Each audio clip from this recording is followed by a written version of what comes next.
hit the mute. Hi guys, how you doing?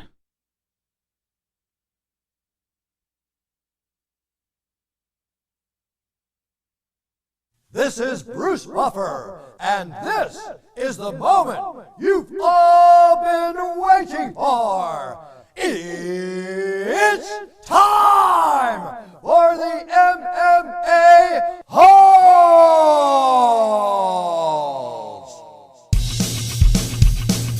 Mixed martial a-holes. MMA-Holes, MMA-Holes, MMA-Holes. You like to be a mixed martial a-hole. MMA-Holes, MMA-Holes, MMA-Holes, MMA-Holes, MMA-Holes. No way. From the Aunt and Uncle Studios of Arizona, UFC 260 Fight Week. Stipe Miocic versus Francis Ngannou Part 2A. Meisha Tate is coming back. Sean O'Malley's got clown hair. And Kaleb Harris from Bare Knuckle FC Big Knockout. He's coming back on the MMA.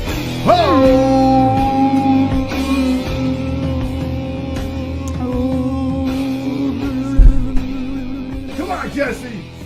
Come on, Jesse. We got the head rush. We got the head rush over here. Check it out. The head rush is on the shirt, on the chesticles over here. Oh,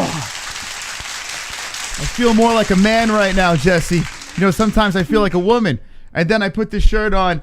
Look at that. Got a bandana. Look, he's protected from the COVID, the Rona. Head rush in effect here. Love their stuff. Absolutely love their stuff. JV, what do you think? I think it looks wonderful, wonderful, Mark. Okay. Wonderful. I feel wonderful, wonderful tonight. We're going to be reacting to this show.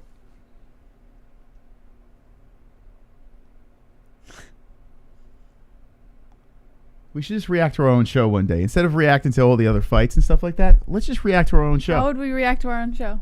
How? Yeah, like, is it going to be like play-by-play or what? Okay, here we go. Our own show one day. Instead of reacting to all the other fights and stuff like that, let's just react to our own show. How would we... What do you think?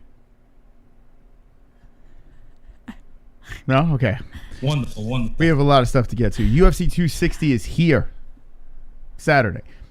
We have a link in the live chat pinned if you want to watch the fights along with us. Stipe Miocic is fighting Francis Ngannou Part 2. We found out that, unfortunately, our friend William Knight is not on the card.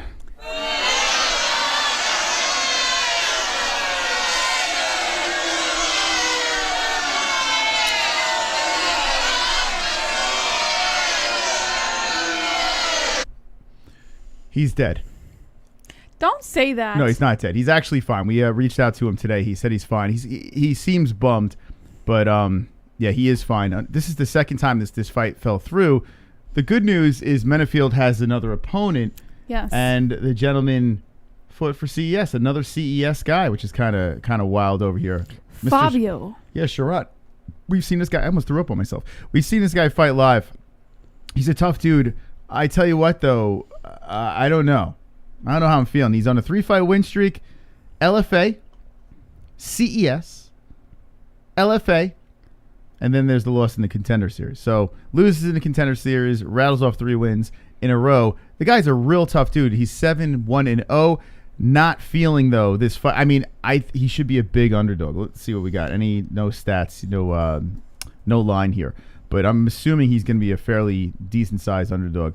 So good luck to Fabio Charant filling in for William the Nightmare Knight. So another CES guy jumping in there. Big opportunity for Fabio Charant. And I think they bumped these boys down to the prelims, if I'm not mistaken. Yep, they did. Jillian Robertson versus Miranda Maverick has been moved up. So yeah, so Menefield got demoted, and he's fighting Fabio Charant. So that's happening. Still, the card is good. I am bummed, though. I really want to see William Knight fight. I did want to see the fight with Volkanovski versus Ortega. Yeah, I did want to see that as well. Unfortunately, we're not getting that. But come on, let's be serious here. Miocic, Ngannou, everything else is just a little extra. We really want to see that rematch, right? Right. Are you pumped up about this rematch? I am. Good. Are Me you? too. I'm very pumped up about this rematch because honestly, I want to see what Francis got to bring to the table. I want to see does Francis is he gonna gas out again, or is he gonna knock Stipe's head off? How is he gonna do this? Are we gonna see Francis that fought the Black Beast, or are we gonna see Francis that fought Rosenstrike, where he just runs him over? What are we gonna see? Are we gonna see Francis that fought Stipe, or Francis that fought Stipe Part 2? What are we gonna see? Well, that's what we're going to discuss tonight, Jesse. We're going to, by the end of this show, we're going to figure out who's going to win this fight. Yes. Who's going to win? Ngannou. Stipe. All right, Chad, how you doing? Let's see. P. Diz says. Thank you. Thank you, Oliver, for becoming do you re-up or is he always a member? Who cares? Thank you, Oliver. Thank you. Thank you, Oliver. Wonderful, wonderful. Wonderful. Thank you, Oliver. Tudor says Stipe's too technical for Fran Drushner. Dylan M says Stipe wins again. P. Diz says Francis. Aunt Ann says Matt Stone hello. And Uncle Mike says hit the button. Matt Stone wonderful, wonderful. Leo England. Francis going to smash. Smoking slow says Stipe again. The MMA Genie says Williams was gonna get slumped, hurt bad. P. Diz says Francis because Chael picks Stipe. Is he talking about William Knight? Yeah, he's saying William Knight was gonna lose his fight. I tell you what, sometimes Justin, he's I don't know, man. Casual. I thought he did research on these up and comers, you know? I thought he did research on this shit. William Knight is no one to sleep on. Fire. Oh boy. Oh boy. You know what I noticed? Yeah. A lot of people are saying everything's fire lately. And I've picked up on it. Have you said it? Touch. It's down there too. I can't touch that one. It's in front of our desk. I know. I've been saying that for a long time. Yeah, everyone keeps it. No, but lately I've noticed a lot of people keep saying like, "Oh, this is fire," and "That was fire." Now it's like everyone is saying it now.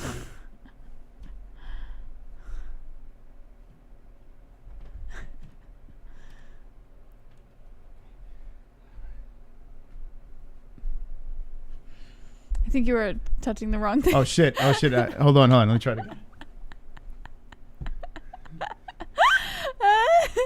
Okay, right there. Yep, there you go. All right.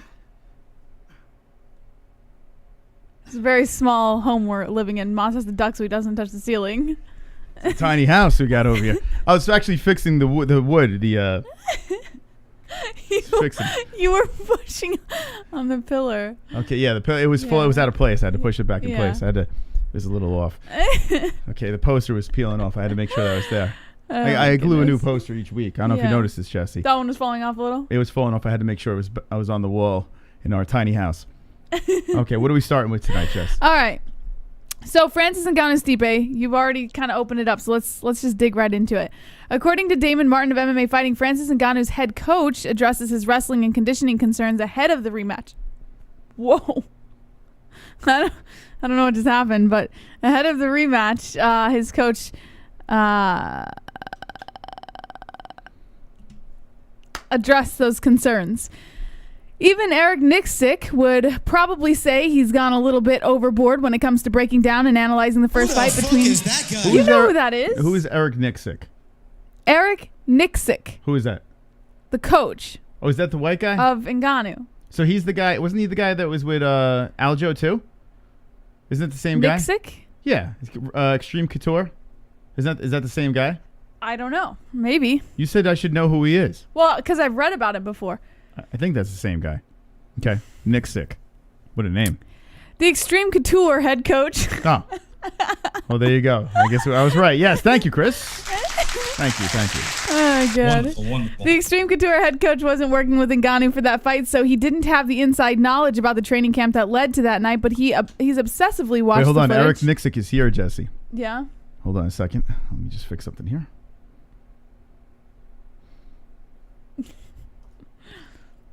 Oh. Hold on. Let's wait for it. Mm-hmm. Okay. Alrighty. Didn't plan for this, Jess. Mm-hmm. Okay. Mm-hmm. Hold on. Oh, there we go. Yep, almost there. Yep. Eric, hold on. Mm-hmm. Well, you're Eric, right? Yeah. No, I'm not. I'm me. Oh, okay. Somewhere on there. Hi, Eric. How you doing tonight? Oh, I'm doing good, Jesse. Has anybody ever asked you about your name, Nixick? Let me tell you something, Jesse. I just want to say something really quick. I'm going to tell Francis Ngannou, stay down. Really? Yeah. Isn't that a bad idea for Francis? Stay down. Get hit with a legal knee. Stay down. Ah, I see what you're doing. I see what you're doing. Oh, yeah. Shots That's right. The game plan in this fight, the rematch, since we have no shot, I'm going to tell Francis Ngannou to stay the fuck down. Uh-huh. Oh, yeah. Okay. And you don't think that there will be some repercussions because of that? Nope, we've been practicing all camp. Oh. You get kneed, stay down. Stay Plant down. yourself, ground yourself, and then stay down. You think Stipe's going to knee him illegally? Oh, yeah. We're planning on Stipe to knee him. We're going to ground ourselves. We got a donation, Jess. Wonderful. Let's be honest, Stipe is a volunteer firefighter. He ain't no real firefighter. And volunteer firefighters don't save lives, and they will let your house burn to the ground. Francis is a real nigger. Digging for salt in hot-ass Africa. Black power. Whoa. Thank By you the for way, that. it's Chrome's birthday today, Moss. Is it really? Yes. All right, send your birth certificate and we will sing you a song. Okay. All right, so what's the story about? All right. So Nixick revealed that he's poured over the 25-minute fight from UFC 220 at least once or a day since Ngannou's second chance to become champion was confirmed by the promotion. He said, every night I watch it. It's creepy as can be, but I watch it every night. When I was on Fight Island and the fight got announced, I started watching the tape, and I've watched it numerous times prior to that, but I just made it a nightly regimen for me, just as far as mannerisms and watching movements and patterns. It's definitely overdoing it. It's not healthy. I should turn it off, I will definitely admit, but it's just something that it's almost been a valued tradition now. My wife is going to be over that pretty soon too. I plug it on and watch it quite a bit. I just think it's important to me to put the time in, especially given the guy I consider the greatest to ever do it in Stipe Miocic, the respect that he deserves. So, Nixick's dedication to Ngannou's fight preparation has been a focus ever since they started working together on a full-time basis just under 2 years ago. 4 consecutive knockout victories with a single opponent, making it to the 2-minute mark of the opening round, has helped Ngannou earn his rematch with Miocic, but that's when the real work began. Regardless of the recent success, Nixick says that Ngannou will be the first to point out his shortcomings in the initial showdown against Miocic, which is part of the reason why he spent hours upon hours in the gym to eliminate those weaknesses ahead of the rematch. Wonderful. Oh, 2 joints. Happy birthday, Chrome brother. Canada has decided to call off a massive airstrike of bombs full of moose shit and Justin Bieber shirts to pollute Nebraska. The Great White North forgives you, bro. Okay, so... Isn't it Oklahoma, though? It looks... Yeah, I don't think he's from Nebraska. That's Marty. He's from Nebraska. He's, Oklahoma. But 2 joints, that was very nice of you. Thank you. And he has forgiven him for timing him out, Jesse. Yes. It's a beautiful thing. Well, let's see. 2 joints was just in a moment of rage, you see. I've learned something about this community. Everybody has their moment of rage, I guess. Everybody will go through it. But right? It's about forgiveness, Jesse. It's about unity. It's about coming together as a community. And no matter what happens, we have each other's back. That's right. If you get timed out in that chat, This is touching. don't worry. You'll be forgiven. The timeouter. If you say something negative in the chat, well, it's okay. We forgive you. Because here on the MMA-Holes, we're not all about just trolling or making fun of people. Well, maybe we are. We're about wearing headrush shirts and forgiveness. This weekend, UFC 260 is happening. We're going to watch it together as a family, hold each other's hands. And we're going to wish Chrome a happy birthday.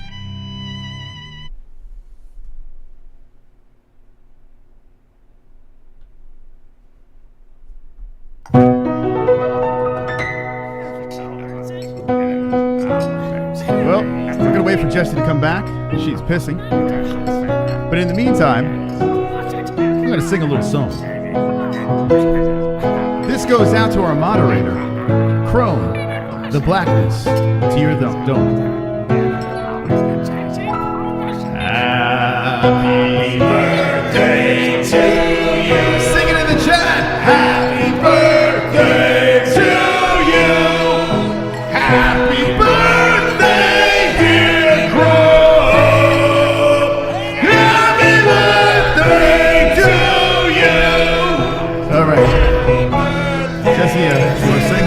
Sure. Happy birthday to you.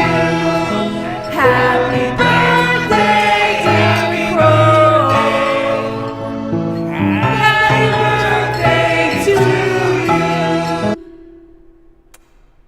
Chrome, for your birthday, we're not going to put Manny C in the song. Okay, alrighty. All right, back to the show here. And a very happy birthday to Chrome to your dome. Wonderful, wonderful. Manny's still not in the song. FYI, Stipe is in a gay relationship with Donald Cerrone and Marty is really from Dallas, Texas, not Nebraska. On a side note, how on earth did Jesse know it was Chrome to your dome's birthday? Did he announce it on Twitter? I have special powers. It's we have Stipe on site. Thank you. Okay, so Francis Ngannou versus Stipe Miocic going down this Saturday, and here comes Wonderful. the birthday boy. Stipe is shaking in his fire boots. The first fight, Stipe had 6 months to train and gave Francis only 4 weeks to prepare for him. Not this time, nigga. The big black African booty scratcher is gonna pull it out this time. Okay, he's saying booty scratch is going to get it done. Booty scratcher. I do not think the booty scratch is going to get it done. Will I be rooting for the booty scratcher? Yes. I just feel that Stipe Miocic is going to do the exact same thing. Has Francis fixed his cardio?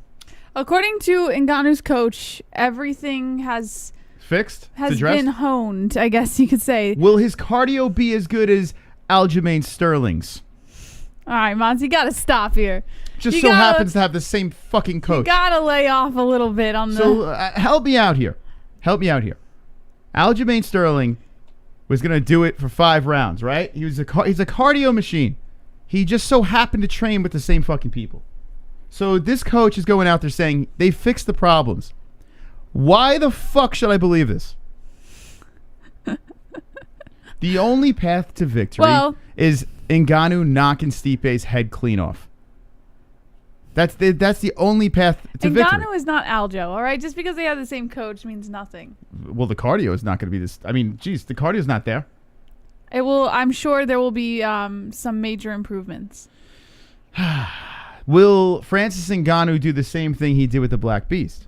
Will he pump the brakes and just kind of be hesitant? No, I don't think he's going to completely lay back because that, I mean, no, I don't think he understands. Ngannou he beat himself up after that fight. He got beat up in that fight. After the Derek Lewis fight, he completely beat himself up and said he handled it entirely wrong. And he recognized it immediately. So no, I do not think he's going to go into this fight with that same approach. I'm thinking that Francis, if he's going to do it, and yes, listen, it's a heavyweight fight. So, of course, Francis has a chance in this fight. I mean, it'd be crazy to say Francis has no chance. I'm just heavy favoring Stipe because, listen, what he did the first time around, and Stipe just so happens to be the freaking heavyweight GOAT. He looked spectacular in his fight against Daniel Cormier in the trilogy fight. He looked better than ever. He had time to prepare for this thing. He knows exactly what to do in this fight. I'm sure he's going to spice it up and change things around as well. He's got the head movement. He's got the footwork. And by the way, he's got a chin. He's got it all. Stipe's got it all. He can eat the punch. He's got the head movement. He can gas out Francis, dumping him on his ass or grinding him against the cage. So many weapons. Something I think Stipe has to look out for is this uppercut. Francis's uppercut, like those winging crazy swings, Stipe can get away from those things. Mm-hmm. It's that uppercut that scares me a little bit. Your uppercut scares me. Yeah, my uppercut does scare me too. But yeah, I mean, so listen, it's fire. Francis Ngannou, anytime he fights, I'm in. I'm tuning in. The guy is an animal. I love watching Francis fight. Yeah. But in this situation, unfortunately, I just think Stipe has his number. Let's get a couple more comments in the chat. Jesse says Francis. I say Stipe. Let's see what the chat says. Ellie says Francis. Ellie says Francis. Okay. Edward Kelly says Stipe has a better boxing background. Leo England says 1 punch is all it takes. Crazy Ginger says Francis might KO Stipe. Armando says, do you think Stipe's chin is going to be the same after a bad KO 2 wars with DC than fighting Francis? It's kind of scary. That's what I was saying. Yes. That's what I was saying. Yes. Wonderful. I think it's just fine. That Fatu Oompa Loompa DC cracked his chin. Now Francis is gonna shatter it completely. Right? So DC basically was the perfect punch, right?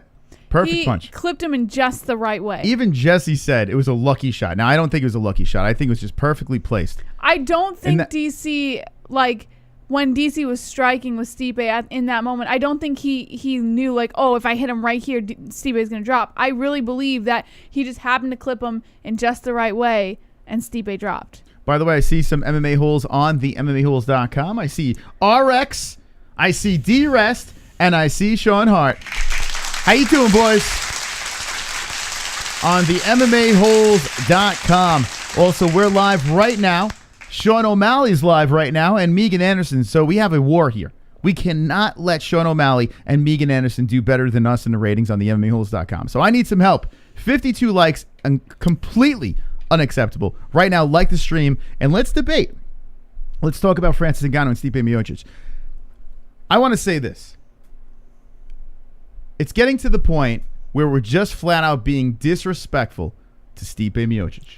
Whoa. Nobody said Stipe, this was an unwinnable fight for Stipe. Disrespectful. Nobody even put doubt on Stipe in this fight. This is simply the question of, has Ngannou improved his skills since the first fight and improved his approach coming into the second fight? This isn't like, oh, Stipe is just not going to win. So what does Ngannou have to do to improve from the last fight? First of all, he cannot come into the fight guns blazing. Okay. And completely burn himself out. Okay, that was the first mistake cardio, he made. very important, right? Yes. And I just made the point that maybe if Ngannou wants to work on his cardio, perhaps Extreme Couture might not be the place for it. He also needs to work on, because Stipe went straight into the clinch immediately in the first fight. Like, he wanted to get Ngannou in the clinch because he knew that that's where he would excel. So Ngannou's got to work on what he's going to do when because Stipe's going to do it again. Yeah. He's going to go for that clinch again. So here's the thing. We know that Stipe could move that head. Stipe's very good with his counter striking. The head movement was crazy. Yeah. So what can Francis do here? This is my thing. Like, there's nothing else Francis could do but improve his cardio. I was watching, who was I watching last night? I was watching someone, ESPN posted it, on Francis Ngannou's the first fight, when he went in striking, he went with the 1-2-3 approach with his combinations. What did he go with Rosenstrike? That's not what he did. This is what Francis came in with Rosenstrike. This is technical striking right here. Moss. Jesus. Oh, God. All right. How the fuck you picking that guy? ESPN released a video. If you guys go to ESPN's YouTube channel, it's one of their most recent uploads about the Francis Ngannou and Stipe fight, and they were breaking it down pretty much. With Dominic Cruz was breaking it down. That's who it was, and he was talking about how Francis went into the first fight with the 1-2-3 approach with the combinations, and Stipe had an answer to it every time. So what Dominic Cruz was saying was, instead of going into that 1-2-3.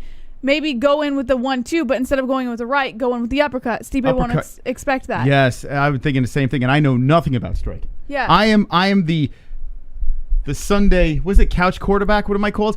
I'm literally the dude that sits here and does reactions and knows nothing of what I'm talking about when it comes to actual technical aspect of the game. But even I know that an uppercut is very dangerous by Francis Ngannou. Especially for Stipe. So you mean to tell me that Stipe Miocic is not going to fucking put his whole camp around the fact of, let's tire this motherfucker out and watch out for the uppercut? Yeah, I'm sure. What is Francis going to do? But you have to remember, listen, and I'm sure that he is, he's got it in the back of his head that Ngannou's probably going to go for the uppercut, but Stipe can't expect every uppercut.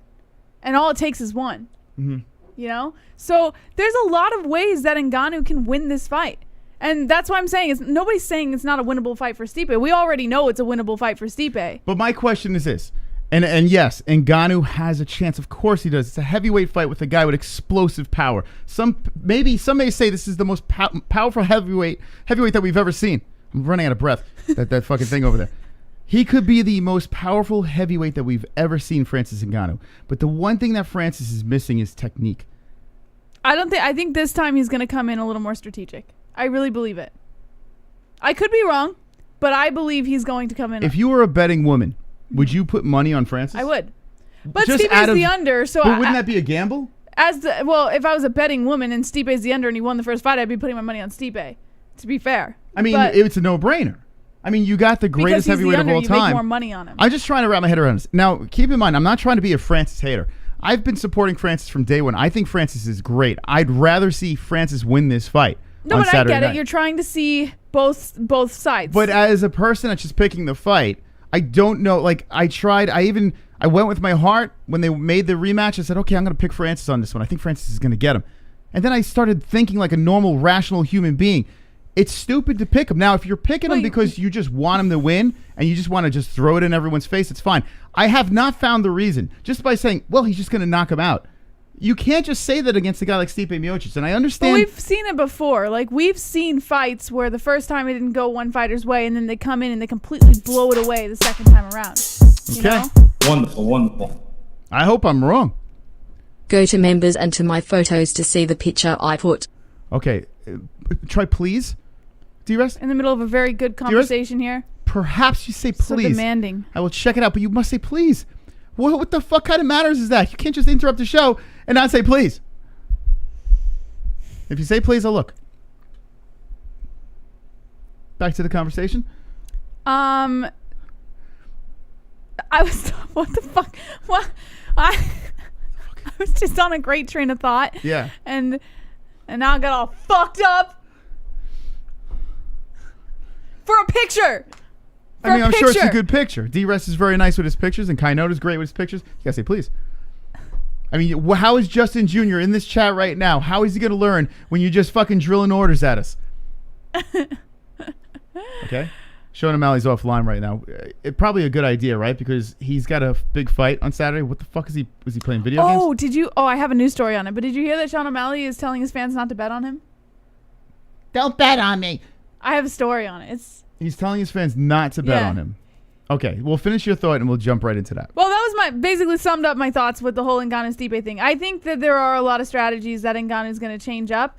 And I think it is a more winnable fight for him this time around than it was the first time around. First time he fucked up. I think first time he went into that fight with the intentions of just knocking him out, and it didn't work out for him. And then he just burnt himself out, and it just got mauled. When has Francis Ngannou won the long race in a fight? Well, Derek, he's not the type of fighter to go. There's no evidence of it. The distance. So you mean to tell me that he's going to do it against the greatest heavyweight of all time? Well, no, I never say he's going to go the distance. But I think his cardio is going to be better. You know? Wonderful. I need evidence.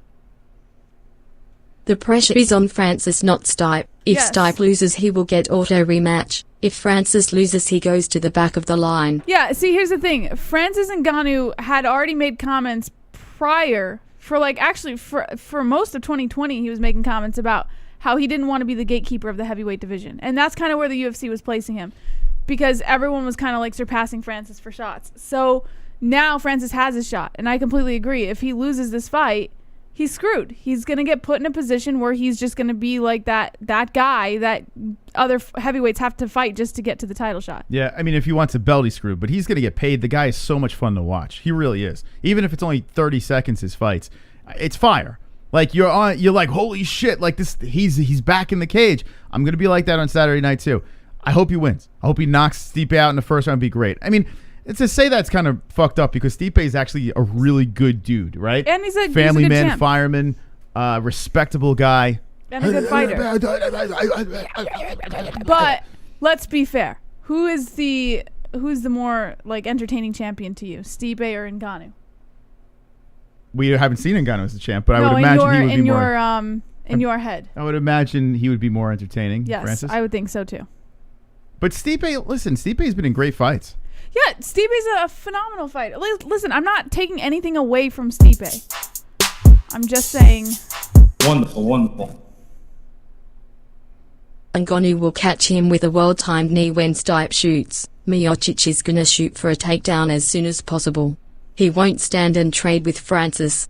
Like, how can you be a firefighter while being afraid to get in a firefight? Well, that's not necessarily true. He might not go for the takedown. He might do what he did in the first fight and immediately charge for the clinch. And if he does that, a knee is not going to knock out Stipe. No, well, hold on. A knee would be a good weapon.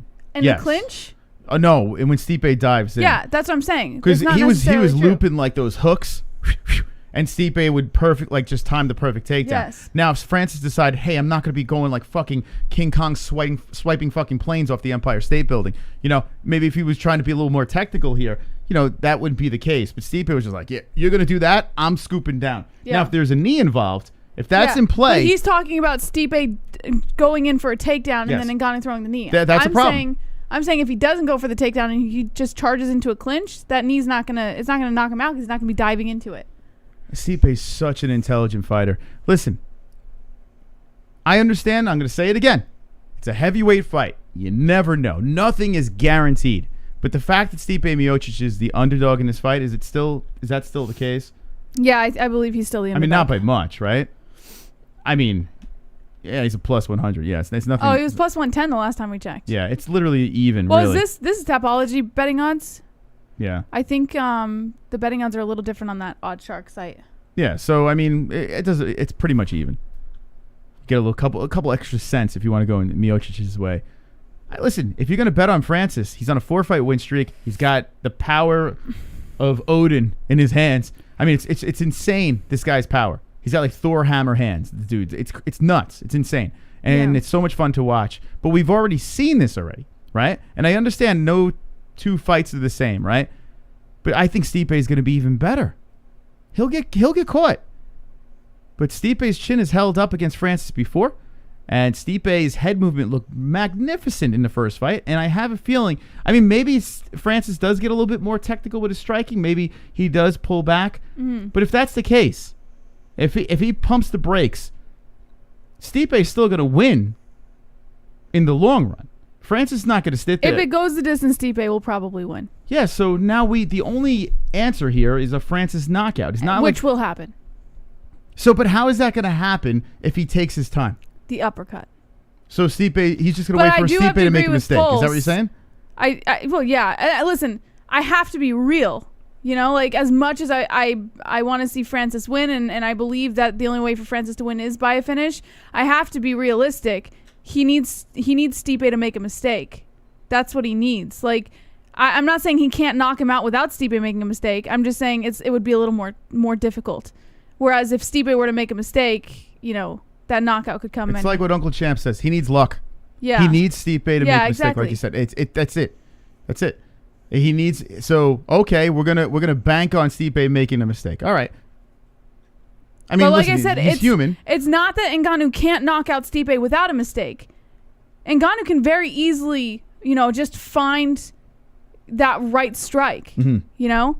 So it's not like, oh, he has to wait for Stipe to make a mistake. It just makes it easier if Stipe makes a mistake. Yeah. So let's bank on Stipe, the greatest heavyweight of all time, to make a mistake. Well, he could. He made a mistake against DC, yes. Because Pulse is right. He could very well go for the takedown, and if Francis lands that knee the way he's supposed to, I mean... The uppercut. The uppercut is crazy. Yeah, but I don't see Stipe lunging in like Curtis Blades did on... No, but on Derek Lewis, you know what I'm saying? It wasn't the lunging in. On the Dominic Cruz breakdown that I was watching, Stipe's head movement. No, yeah, Stipe didn't come in like Curtis Blades, but that's what I'm saying. I don't see him sloppily diving in. No, so what they were doing was Stipe had planned for the 1-2-3 from Ngannou, and he moved his head accordingly with each of those strikes. So what they were saying was, if Stipe comes in with that same approach, then Ngannou's going to know exactly where Stipe's head's going to be. And as long as he goes in with that uppercut, there's nowhere Stipe can go. Yeah. It was very professional. Hi, Stipe. How do you feel about some people thinking that we need to bank on a mistake by you? You know what I'm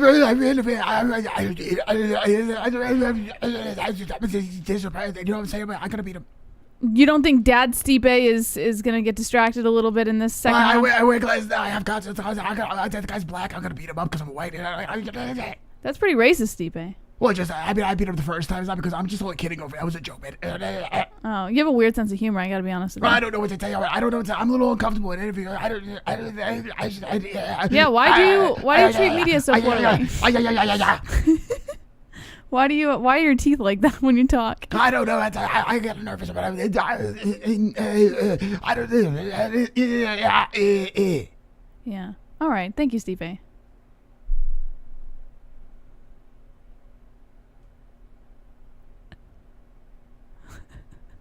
The fuck just happened there? I don't know.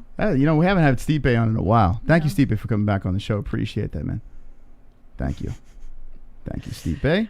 Okay, did that clear things up? Yeah, I think so. I think we can move on now. Okay. Let's see this picture by D-Rest, since he did ask before we move on to the next topic, because Did he I say got a lot please? of stuff. Yeah, he said please in the chat. Okay. Okay, D-Rest. We're gonna look. Stipe's wife is pregnant. I heard someone say that on I'm not here. I read someone say that on a comment of one of the pictures. Is she pregnant? I think so. Another baby on the way. I don't know. Okay, I'm gonna pull this over here. I'm gonna pull it away from the screen, just in case, because you never know. D-Rest might put a big cock on the screen or something. I don't think he will. But I'm just. No, you got to go to his profile. Click his profile. Click his profile picture. Isn't this it? No. The fuck is this? Then? He said go to my profile in the donation. He said go to my photos. Not this. No, that's not it. Okay. Click his profile. And then go to timeline. Okay. Hold on. I gotta make sure there's no nudity. Why would D-Rest post nudity? I don't know. It might be full frontal. It might be a full frontal D-Rest. Oh, God. Right, so I'm going to the timeline. Okay, hold on. We're going to have Kaleb Harris on in almost 15 minutes. Mm-hmm. So stand by. Okay, here we go. Ah, this is a very nice... Look, everything's fire. Everything is fire. That is wonderful, wonderful. Thank you, I actually D-Rest. like Thank that you. picture. That's Beautiful. pretty fire. I kind of like that. That's actually pretty cool. It's very nice. Hey, keep them coming. It's got D-Rest. Thank got you. a painting effect to So what's it. up with this guy over here? Brock Lesnar? I think he posted that for Kainoto, if I'm not mistaken. Kainoto's right now vigorously spanking to this picture. Oh, he right there. said Brock taking a page out of Moss's handbook. Yeah. Okay. Is that really Brock? No way. It looks like him, right? But what's He's up got with teats. what's up with his titties? He's got teats. Well, he's not young. I mean, he's getting up there, Brock. All right, there we go. Thank you, D-Rest. Appreciate it. I like that picture. I might steal it. It's D-Rest, un do I have fuego. your permission to take that picture? That's actually pretty cool. I like the fire over it. By the way, if you guys want to drop anything on the MMA-Holes.com, we got a community section. This is D-Rest's page, his personal page. Fook Facebook. Look, he has a wonderful, wonderful car. Yeah, look at that. Like that, D-Rest. Look at him. So D-Rest hanging out over here on the website, the MMA-Holes.com. We got a link in the description. And you can check out all his stuff, his photos, his connections. You got his timeline where you can scroll through his pictures over here. Also, a heads up on the timeline, guys. So if you just scroll through the timeline, actually once it loads, if you want to scroll through it and show. So everything that shows up when you click timeline are from you and people you follow. Mm-hmm. So if you don't follow somebody, you're not going to see them show up on the timeline. You'll see them on the forums discussion page, but not on your timeline. Yeah. So any activity is just It's super simple. people Look, you follow. when you click the hamburger, you got the chat room. This is what everyone sees. That's the forum, yeah. Right? And then your timeline is just you and your buddies. Yes. That's it. So it's like a private area of just people you're following. Yes. Very, very wonderful, wonderful website. Wonderful. Very, and we'll get on a new server and this thing will move nice and smooth. Let's see who's on the main page over here. Let's see. Let's go over to the main page. And of course, when you come to the MMAHoles.com, we have a section where we show the live streamers and the people offline. So we'll let this thing load up. And like I said, just give it a sec because unfortunately we're... Also, the main page is probably refreshing with the new streams, if there's any new streamers. Yeah, new server on board. But yeah, we got the MMA Holes versus Megan Anderson, and the MMA Holes are winning. Woo! Fook Megan Anderson! Wonderful. Thank you guys. Hit that like button right now. Help us out. Throw us in the algorithm and be wonderful, wonderful. Wonderful. No one passed Francis for a title shot. DC and Stipe were holding up the division for the past 3 years. Yes. Well, was it 3 years? Was it 3? Yeah, it was a while. It was a while. It definitely was. But now, with John Jones getting into the mix, we're just going to hold it up even more. Wonderful. Uncle Chrome back again. Francis caught Kane with an uppercut as Kane was going for a takedown. Yeah, and that Cain Velasquez was literally a shell of his former self. We're seeing Stipe Miocic. He's coming off a fight. He's looked the best he's ever looked. So I remember that fight very. Kane looked terrible. I was Thank shocked. you. 2 joints. 2 joints. You're already a member. Wonderful, wonderful. We probably remembered up. There we go. I Thank wonder you, if 2 joints. YouTube is like glitching out and like resending. No, I think he probably remembered. Oh, who cares? He's a member. Thank you, 2 joints. Okay, let's get back into the stories here. Okay, Mosticles. What the hell is this? You know what? I might say something that's freaking everyone out here, Jess. Oh God. I might pick Woodley. Shut up. Yep. I might do it. I might go against everyone Oh, and their God. mother. Let me just say something here. You could play if you play MMA math, Woodley should win. But I'm not going to play that. Moss. But you can play it. Get out of here. Luque had trouble with Mike Perry. Oh. And I have to ask you this question. Who wins, Mike Perry or Tyron Woodley? I mean, Who wins? Tyron Woodley. But here's the thing. Okay. Everyone, and it wasn't the Mike Perry thing. They were talking about the Wonder Boy thing. Luque making mistakes with Wonder Boy. And Luque was saying that he's not going to make the same mistakes with Woodley that he did against Wonder Boy.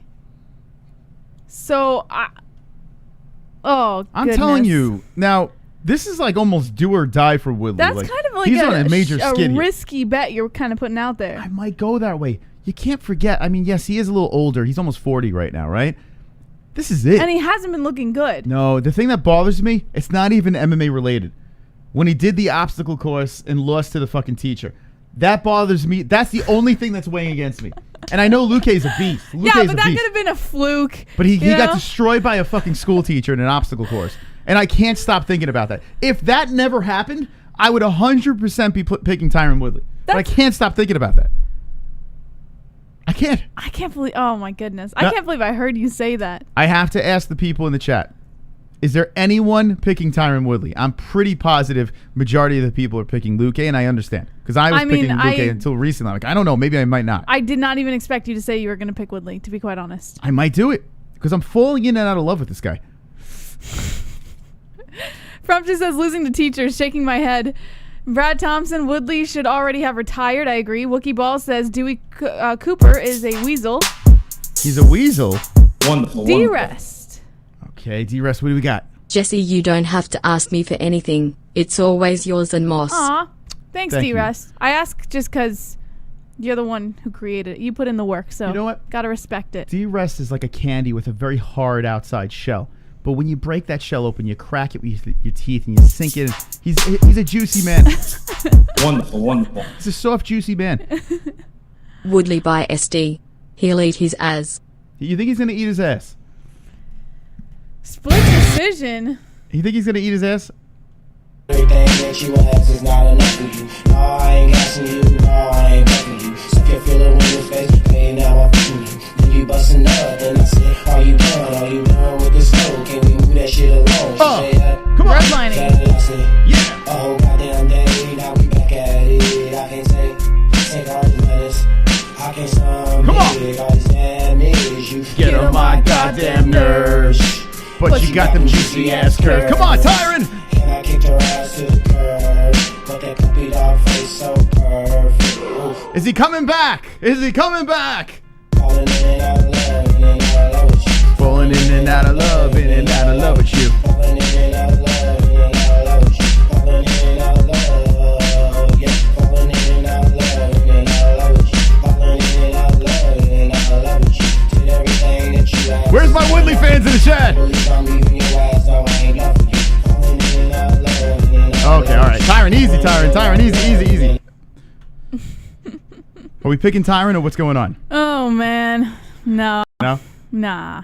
Come on, let's all do it. Let's all just pick Tyron for the hell of it. And this is why I'm saying let's do this. Okay? He's a big underdog. Hold on a second.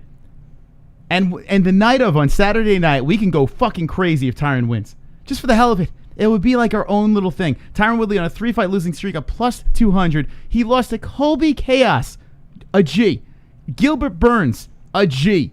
And Kamaru Usman. It's not like he's losing to fucking bums. He's losing to fucking savages. Is Luque... There's no excuse. Now, I know Luque, he trains with Burns, right, if I'm not mistaken? Losing is losing, Moss. And then Usman, too, I think he trains with. So he's got people to help him out a little bit on the sidelines. But is Luque on that level?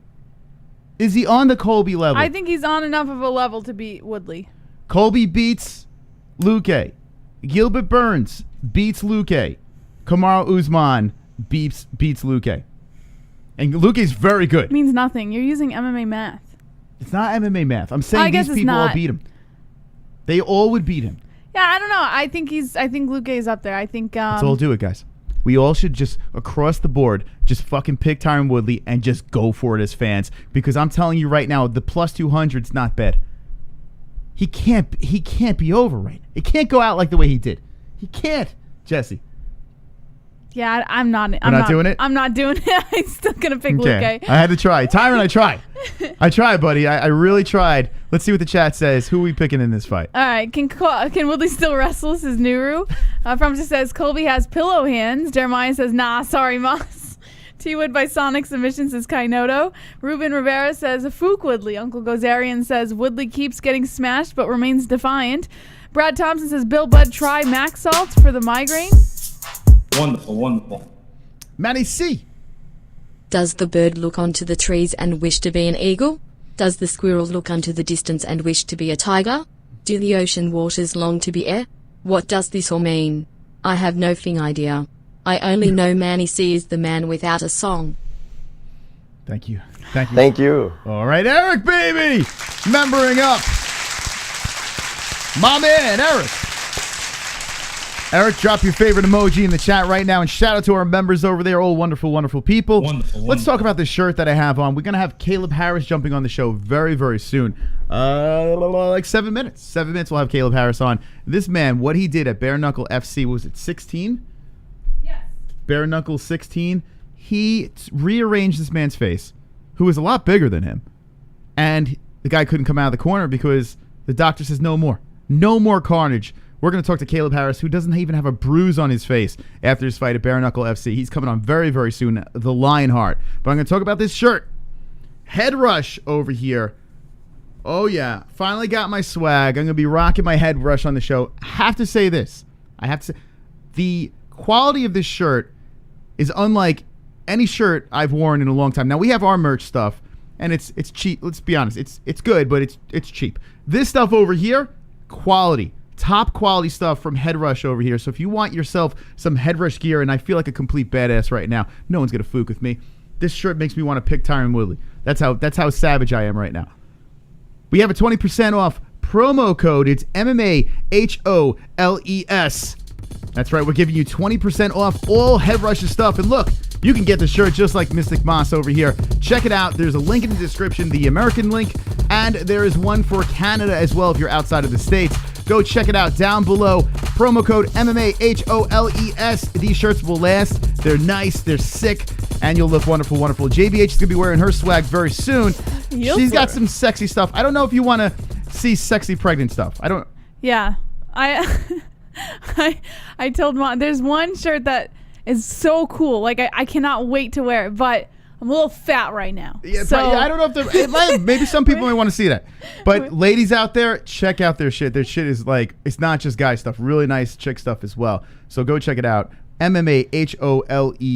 We got Ballsy as well over here. By the way, people are hitting us up saying we just placed the orders. 15% off is the promo code. And tell me more about Ballsy.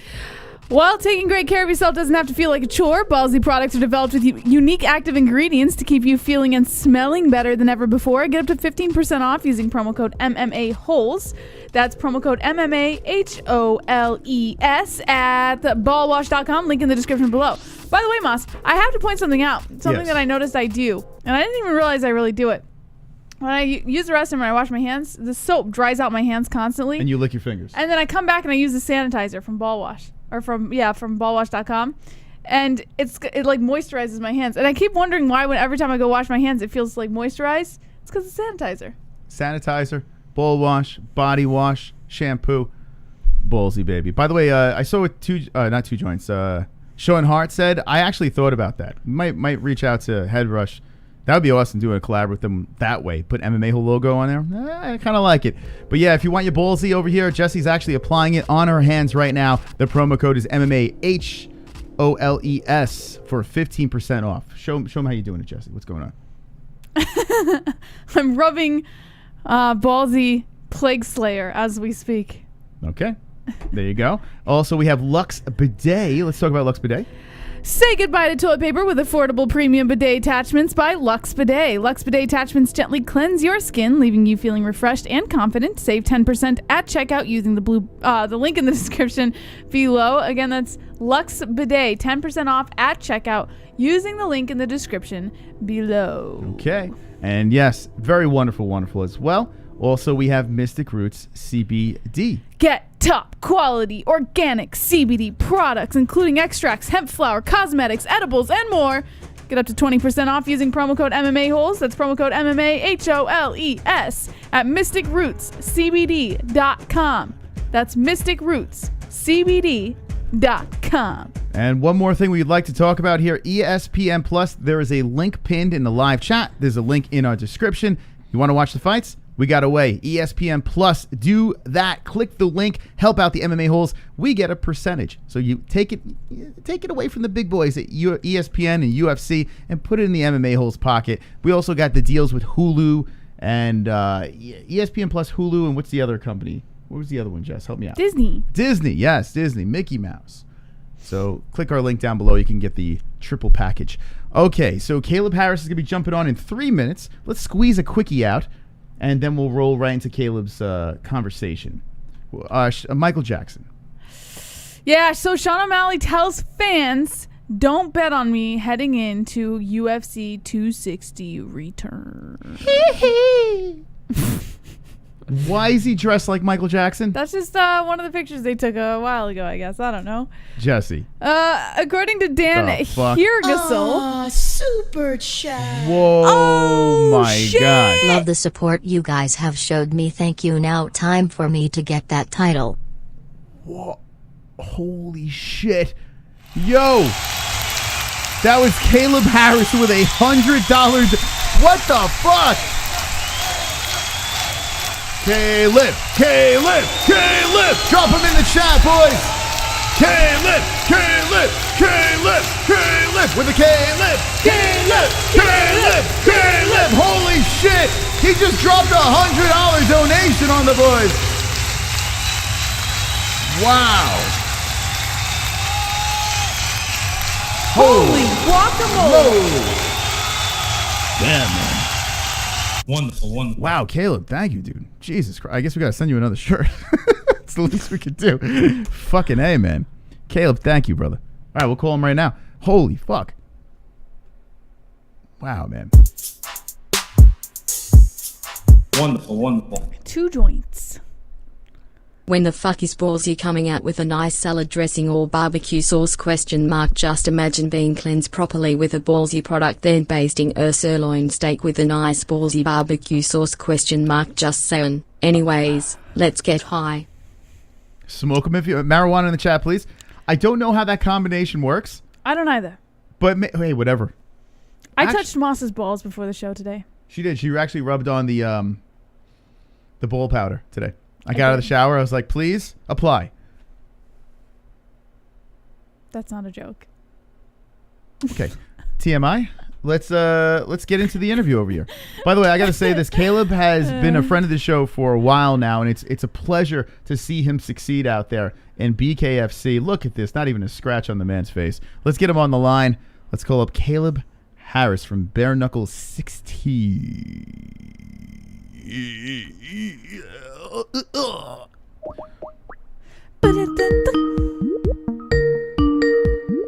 Ba, ba, ba. Look at the hat. Okay, ladies and gentlemen, we are switching over here, and it looks like we are good to go. Oh, there he is. Fix the lights. Kaleb, there he is. Hell yeah, Kaleb, what's going on, man? Hopefully he hears us. Could you imagine? Do you hear us? Testies 1 2. Guys, I can't hear y'all. Oh no!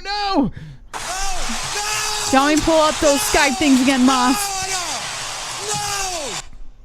Un momento. Let me double check here. Make sure they're all like this. Okay. Un momento. Okay, so I'm gonna show you our settings here. Speaker on Realtek. Yeah, Realtek high, right? Noise canceling off. Noise Microphone. canceling is off. Yes. And mic is on line MG. Yes. And master sound on the computer is line MG. Yes. Okay. So it might be. All right. Let me call him right back. Okay. Poor Caleb, man. Okay. Alrighty. We'll get him back on the horn. Your master sound is on line MG? Yeah, we're good. We are good, but unfortunately he doesn't hear us. Let me look at this again. Yep, that's good. Yeah, so I'll show you right now, Jess. Yeah, let me get off the screen. You guys are seeing us troubleshoot live. A little shoe-in to behind the scenes. Let me try it. Let me get on him again. You saw that line that was going back and forth? So sound was going through. Maybe his volume isn't on? Yeah. All right, Caleb, you hear us now? Okay, we see him here. Oh, shit. Do you hear us? I still can't hear you guys. Oh, God, no. All right, hold on a second. That's not good. Hold on, let's see. Maybe his sound's not on. I don't know, man. We hear him, so his mic is working. Don't know why. Look, and I'll show you this over here. See the bar? The bar is going through on there. So try changing your speaker to see what happens. We are good, but... Or your mic. Try changing your mic and see what happens. All righty, let me try. Yeah, but... Try. Let me try this. All right, Caleb, you hear us now? Nope. Yeah, so I think it might be on his end. Okay, let's try. Fuck. Yeah, hold on a second. How we looking here? No. Yeah, so... hold on a second. So, yeah, so... See how it's coming through there? So that means the sound's going through. So, unfortunately... Oh, that sucks, man. I don't know. All right, this is what I'm going to do. I'm going to call him back one more time. Let me try this. I'm going to X out of... Maybe it's Skype. So, Skype has been so fucked up lately that we might have to stop with Skype. It's been so buggy. So, I'm going to reboot Skype, and maybe that's it. Might not be on his end. Okay, let's see. We'll get him on. He's calling you. Oh, he was calling you. You could have answered. All right, hold on. We'll get him on. We got this. I have faith. I have faith. I have faith. I have a feeling it's going to be a repeat. Yeah, we hear him. Okay. Any luck now? Come on, baby. Any luck? Still nothing. Fuck. Okay. We're going to have to... Oh, he's going 1 second. Okay. Yeah, let's put him on the screen. Don't put him under pressure. I don't think it's... Yeah, it's probably... So when you guys hear me now? We do hear you, yes. We hear him, but he's not hearing us for some reason. Yeah, it's not. I don't think it's. Okay. I think it's just a glitch, Moss. So what we'll do is here. Hold on. 1 sec. Okay. Don't put him under pressure. You put him on the screen like this. It's all good. We're gonna move it right here like that. It's all good. We got this. This is too funny. It's gonna be okay. So yeah, it's weird. The sound's coming in, but the sound's not going out that way, right? So it's got to be something with his speakers. So what we can do is we could just do a phone call. If you want. Yeah. All right. So shoot him a text and just say we'll hit him up with the phone call. Do I? I think I don't know. Yeah, we'll call him up. All right. Here, I'm gonna X out of this. We're gonna get him on. Oh, that sucks, man. All right, it's all good. It's Skype is super buggy. That's why I like to do guests before. Unfortunately, he does have training, so it's tough. We can't pre-do these things. Unfortunately. Okay. All right, so just ask. Actually, I think I have his number on his phone. On our contacts. Hold on. Yeah, you know. Yeah, hold on a second. It's all good. We got this. Stand by, boys. You're gonna see some technical difficulties. We're gonna make dreams come true. Okay. Is he calling again? Hold on. Probably. Let's see. Maybe. Let's see. All right. We'll try Skype one more time. Where is it coming in? He did try to call, right? Yeah, you missed it. See. All right. Let's give it another go. It's not gonna work. Maybe switch the setting. I don't know. All right. Shoot him a text. All right. This is the last time. All right. Let's see. Let's see if we got him. Come on, boys. Fingers crossed in the chat. Fingers crossed in the chat. Damn it! All right. No luck. Okay. It's all good. It's all right. All right. Text him. Say we'll shoot him a call. I did. Okay. I don't. I'm sorry, Caleb. Okay. It's okay. We got this. We got this, boys. We got this. Oh, God. We got this. We doing this live, baby. We're doing it live. Oh, my God. Yeah, Do you want me to type the number in? Might have to, yeah. Okay. You guys scoot over? Oh, she can reach? Wow, she got long arms. All right, here we go. Heavy micro grow, thank you. This is why you got to watch live entertainment here with no producers. Okay. Is he in? Okay, let's try a call. Listen, it could be... What the fuck just happened? What did you do? I just hit the phone. Moss! I swear to God, I just hit the fucking phone. So, yeah, we might have to... All right, so I'm going to call this. Yeah. And make sure you hang up before the voicemail. All right, go to settings just to make sure this is good. Yes, it's the same settings over here. Hello? Caleb, you hear us? Yeah, I have no idea what is going on with my freaking computer right now, and it's seriously about to make me throw it out the window. Yeah, we've noticed, I don't know, with our computer, when we have to do like Windows updates, or even if we don't update it, Skype plays like real weird. So it's probably a Skype issue. It might not even be your computer. It's probably Skype just acting all screwy. It's all good. We'll just do it like this. How's that sound? All right. Okay, so Caleb, listen, we're going to throw it onto your Instagram over here. Thank you for coming back on very swiftly after this fight. You must be exhausted after all those rounds of fighting. I mean... Oh yeah, I'm just completely exhausted.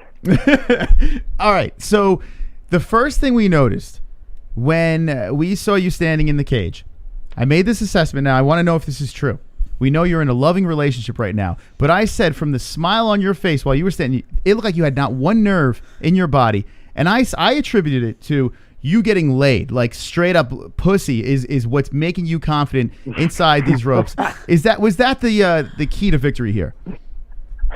Oh, I'm not gonna lie. It definitely helps during a fight camp to have something that you can take out your frustrations on when you have a bad night. Oh my goodness! I knew it. I'm telling you, we were watching this, right? We did a little reaction, and we're watching you, and I'm like, holy shit! You look so freaking calm. You had a big smile on your face, and you almost were like, wait, this guy. It's not the same Caleb. Yeah, he's in this zone that we've never seen before. Yeah. Now you get into this fight with this guy. He's a big boy. I'm assuming he hits pretty hard too. You start cracking him on the face. And what was your thoughts going through this fight here? As you started landing on his face, it looked like he broke his nose, or I don't know if it was orbital. I can't say orbital. Orbital bone. I say orbitable, like I'm like fucking 4 years old. Orbital. I don't know what happened. You broke something on this man's face. So what happened? No, I definitely broke his nose, and along with a few other things that happened. So the reason the fight got stopped, I know a lot of people thought that the fight was a bad stoppage. I was able to get in the back, and I was actually trying to go get my hand looked at because I had a nice little hole in my knuckle. But he was still back there with the doctor, and I found out later I cut the side of his nose wide open to the point you could see his sinus cavities. Oh.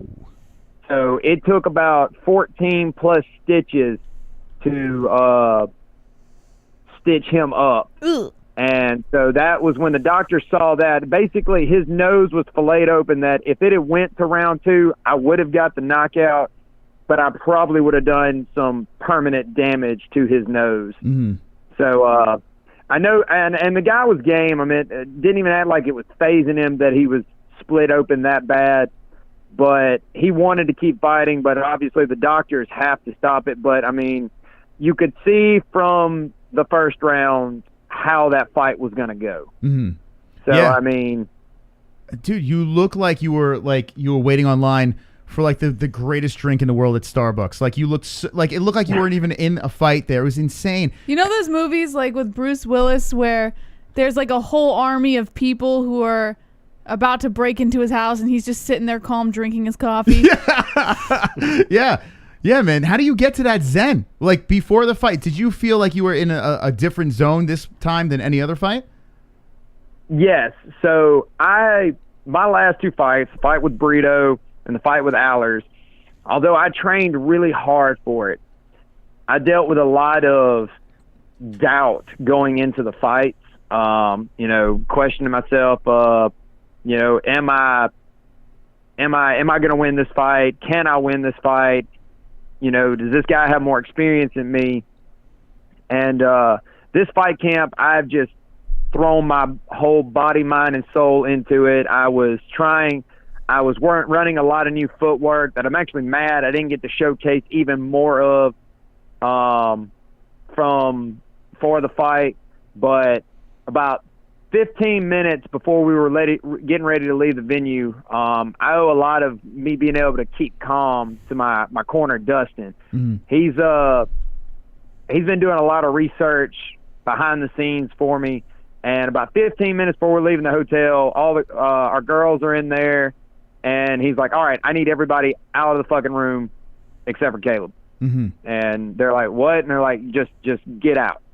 And so literally we tossed his wife, my girlfriend, and their friend, one of our students, we tossed them into the hallway, shut the door, and I sat down in the chair. He put my headphones on me, and he put some meditation type app that just helps kind of like center yourself. And I listened to it for about 15 minutes, which is about how long it was, and it kind of helped me with my breathing and just to kind of help center me. And then we had that obviously y'all saw the fight, the mishap with Melvin Gillard right before my fight. So I'm getting ready to walk out, and they're like, we got to wait till all this is settled. So I'm just sitting there.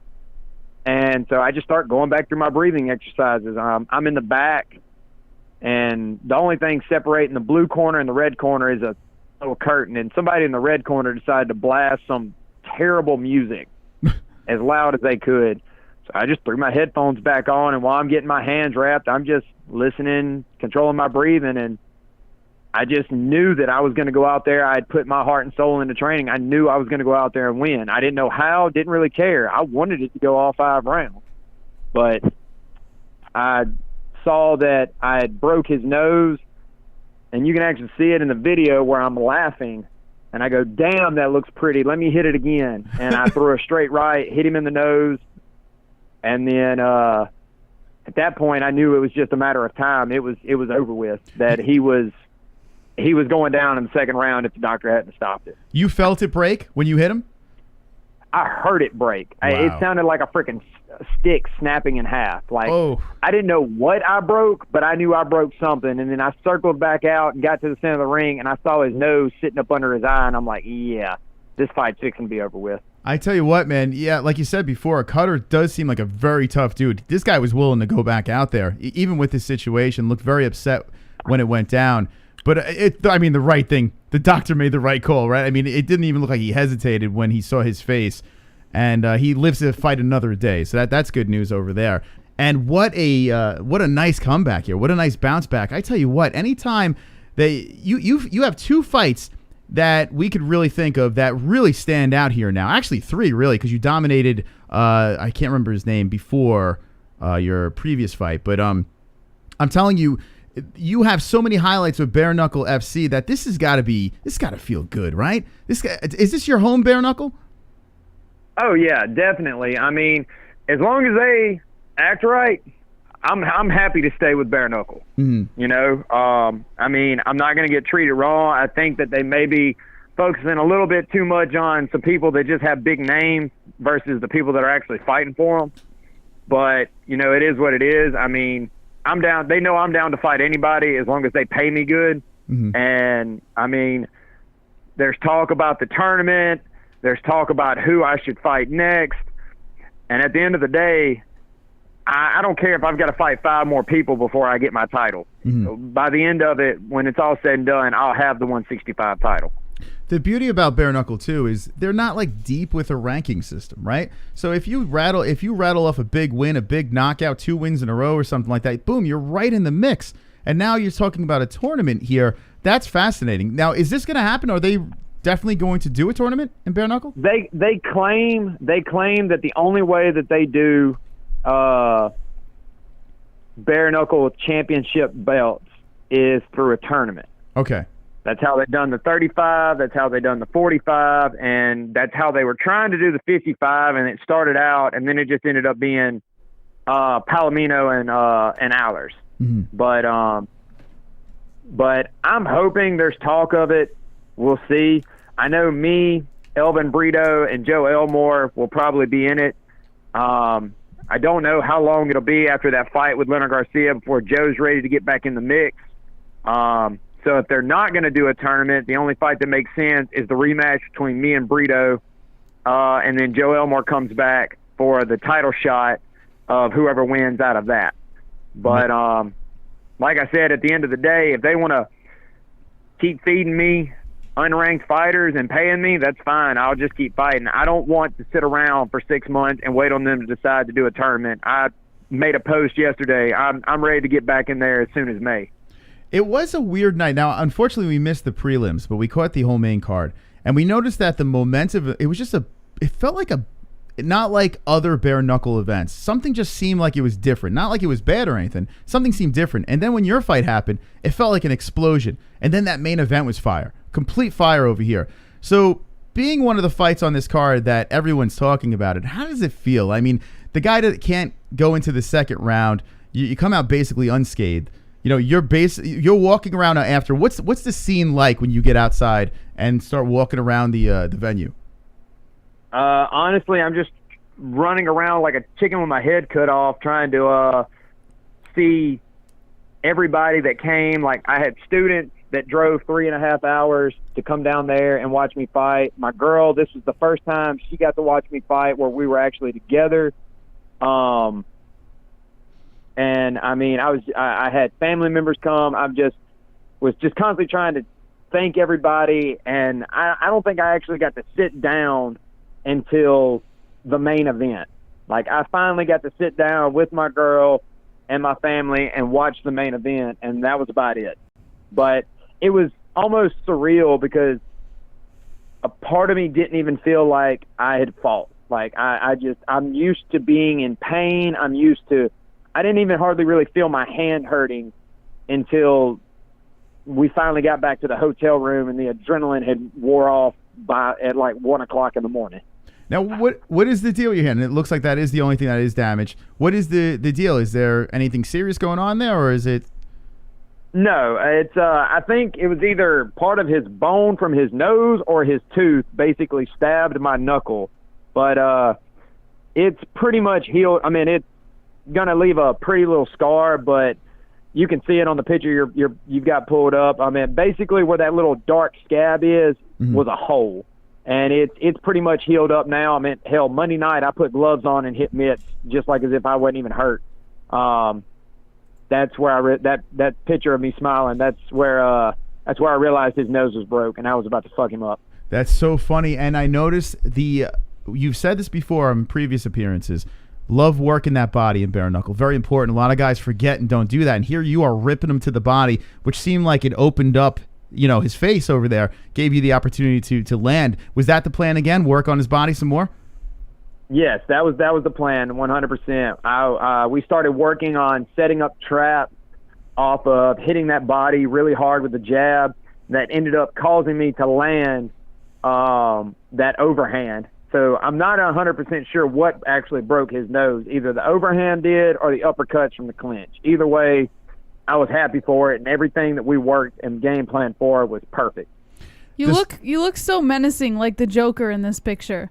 You know, like that big, like, evil smile. I literally had students message me and tell me that, like, you seriously look like a psycho. Like, well, that's what it looks like. Sorry. You really enjoy your job. That's what it is, right? Oh, I love it. I love it. There's no other feeling in the world. No drug to compare to the feeling of being in there and knowing that you were put on this earth for one thing, and that was to fight. Do your opponents ever ask you, like, after the fight, say, "What the hell are you smiling about?" Like what's going through your mind? Like, it's got to psych out your opponent that you're just sitting there laughing, saying, "This is fun," and the other person has a serious look on their face, like they want to take your head off, and you're just like, "Yeah, whatever, dude." It's got to get in their head. I seriously feel like I was in Noah's head way before the fight. Okay. At weigh-ins, we got up, and I was actually expecting him to try to get nose to nose with me. He didn't. He kept his arms really long so that, like, we were further apart. So I just stared at him and winked at him. He never flinched. As soon as I walked out and got in the ring with him, I just constantly was staring at him. I winked at him again. He wouldn't look at me. And so I was like, I knew I was in his head. And so, I mean, at that point, everything was falling into place. I could see the punches coming. I was moving. I knew I wasn't hurt. I knew I was just about to have fun. And honestly, that's the time where I'm the most dangerous, is when I realize I'm just here to have fun. Like, I don't care anymore. Win or lose, I'm fixing to go out and put on the best performance I can. So who do you want next after this fight? Well, he said either the tournament or he's going to run it back. Oh, okay. Yeah, it's either the tournament or they just need to find me somebody and have me fight. I want to fight at least 2 more times this year, if not 3. I would love to fight somewhere around May or June, and then take some time off for my birthday in September, and then come back and fight around November or December. What does David Feldman say after a fight like this? He didn't really even say much to me other than congratulations on my win. I even went and tried to get a pic with him, and we took a picture, but he had people pulling him left and right after the fight. But I would have figured that at least I earned a performance of the night. I mean, especially considering I came off of a 2-fight lose streak against 2 big-name guys, and then turn around and finish the guy in 2 minutes. So, is BKFC good to you guys? Do you feel like you're getting the respect you deserve in BKFC?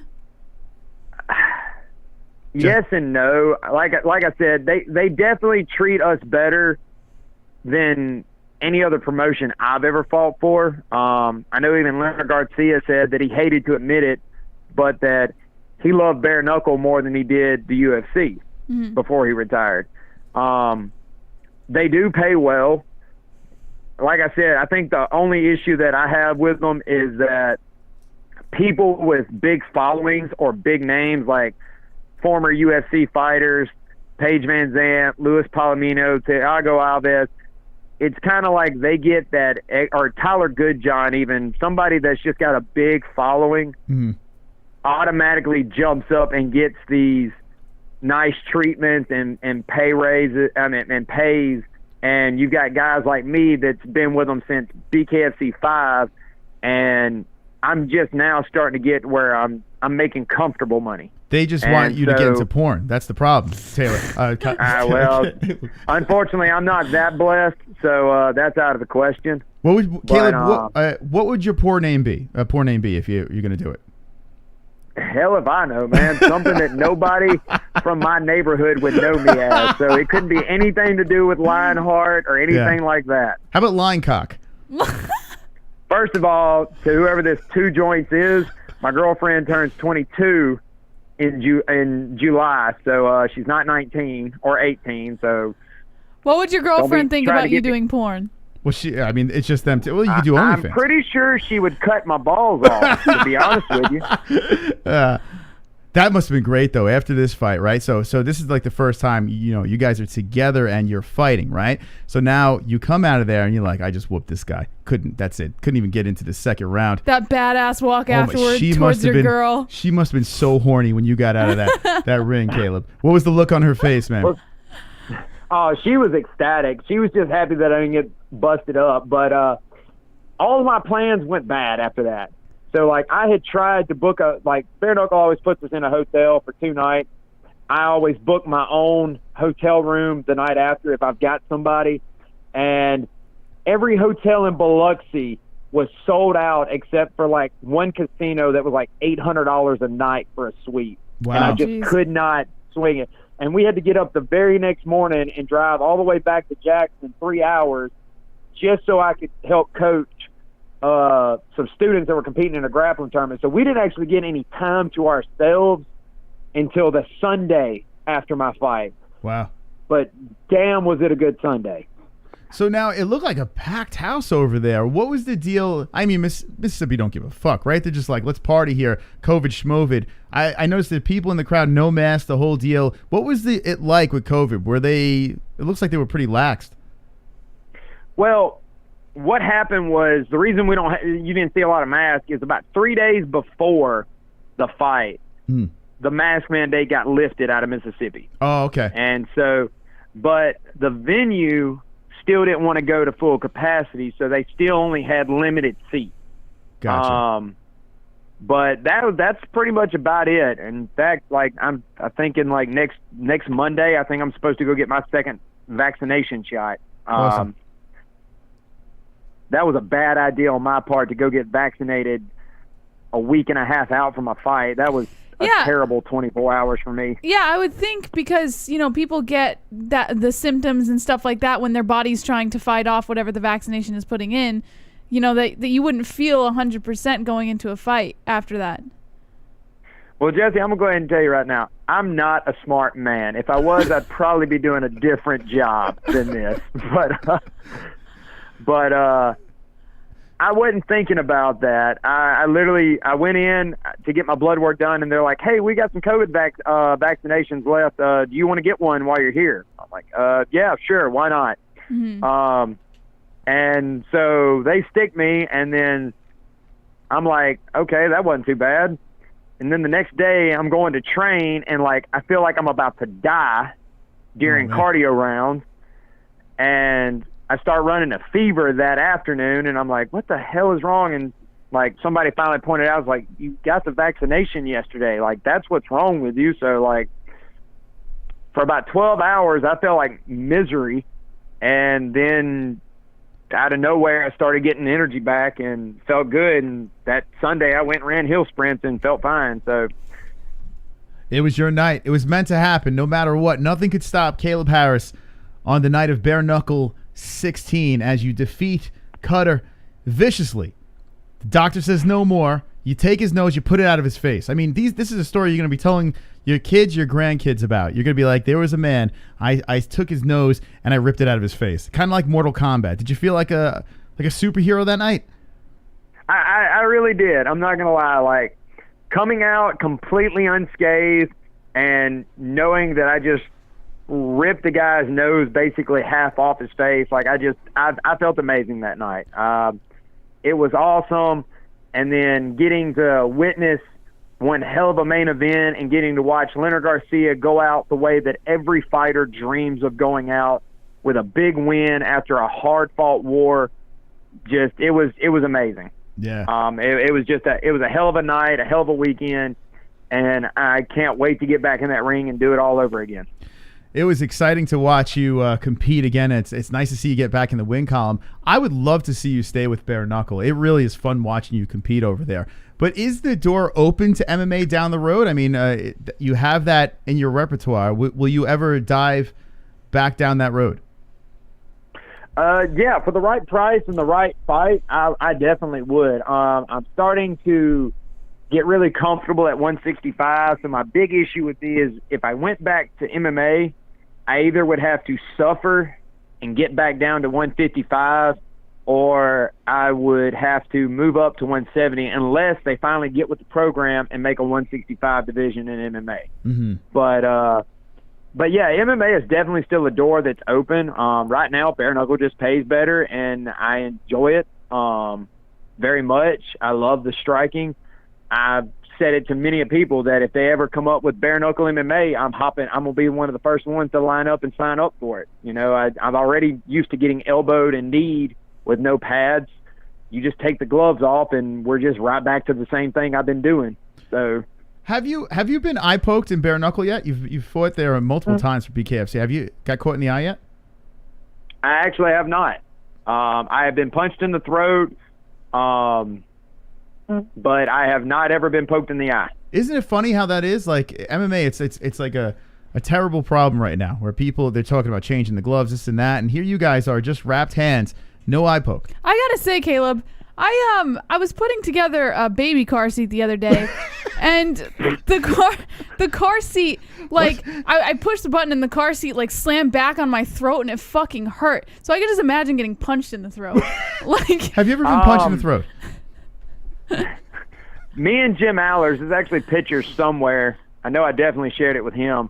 Me and Jim Allers both punched each other in the throat at some point during our fight, and it was terrible.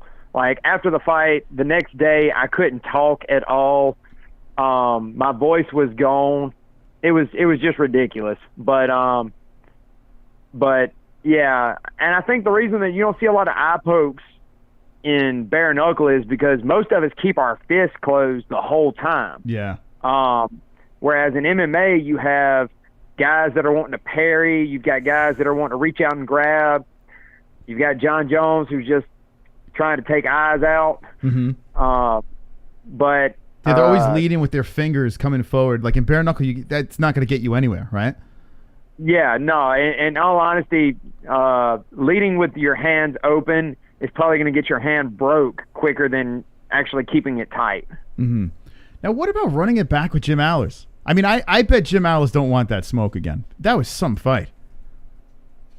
Jim Allers is probably the greatest fight that I've ever had and lost. I proved to the world right there that I can stand with the best of the best. He's mentioned about dropping to 45, and I'll be honest with you, unless bare knuckle is going to drop like 20 grand on me, I'm not cutting to 55 again. Mm-hmm. Like, it's a terrible cut. But if he ever did decide to move up to 165, I would definitely love to run it back. Me and Jim have nothing but respect for each other, and I would definitely change a few things up fighting him this go round. But it's the same thing as I would with Elvin or Harris that I lost to. I'm a completely different fighter than I was when I fought them, and I definitely feel like it wouldn't go the same way that it went last time. We are live with Lionheart 2193 on Instagram. This is Kaleb Harris. Had a fantastic performance. Bare knuckles 16, really fun to watch. Now we have a UFC fight coming up Saturday night. Big boys. Francis Ngannou is trying to run it back with Stipe Miocic and try to steal his belt. Who do you have in that fight? Oh, I got Stipe all day. Yeah, my man. There we go. Smart man. Kaleb, how do we always have different picks? Well, I'm not going to lie. Adesanya showed a lot of heart fighting against John. I'll give him that. But I can't root against Stipe. I did once when him and DC fought, and that's just because I enjoy watching DC fight. I believe he's a true champion, the way he holds himself, the way he acts outside of the fight. And the same thing goes for Stipe. I mean, the man literally is a heavyweight champion, one of the baddest men in the world, and he gets done fighting and goes back to work at a fire department, and literally like just works a regular fire department job. Like you can't help but like a guy. Whoever says Kaleb is better at fighting than pick making, you are absolutely right. I've been in like several pick'em leagues and I've lost miserably every time. So it's to a point now that if I want a fighter to win, I don't bet on them. Mm-hmm. That's all there is to it. Yeah. So you want Ngannou to win then? If I'm gonna put money on it, I'm gonna put it on Francis so that I will lose. Aw, get out of here. It is funny though, yeah. If you bet on a fighter, but you want the other one to win, it's a win-win. Because even if your guy loses, you still win some money. So it's a win all around. It's not a bad way to think about it. So yeah, this fight is coming up this week, and we're really excited about this. But how quick would you like to turn it around? What do you say? There's a fight in Birmingham, April 30th, which Birmingham isn't very far from where I live. I mean, it's a couple-hour drive, but I'm not necessarily wanting to fight that quick. I'd like to do maybe sometime in May, maybe even go back to Florida and fight. But it really just depends on what they can offer me and for the right price. I'm to a point now in my career. I'm 3-3. My only losses have come to well-skilled fighters and by decisions. I've never been finished, and I've made sure to finish every guy that steps in the ring with me, and I've won. At this point, I'm just looking for the fights that make sense. I mean, I even commented, Thiago Alves posted on Instagram talking about how he was ready to fight, just waiting on the call, and I even commented, I said, I'd love to be the one to fight him next. I don't care if it's not for the title. Let's just run it. To fight, I want to fight big name guys. That'd be fun. Oh man, that would be a real fun fight to watch. Hell yeah.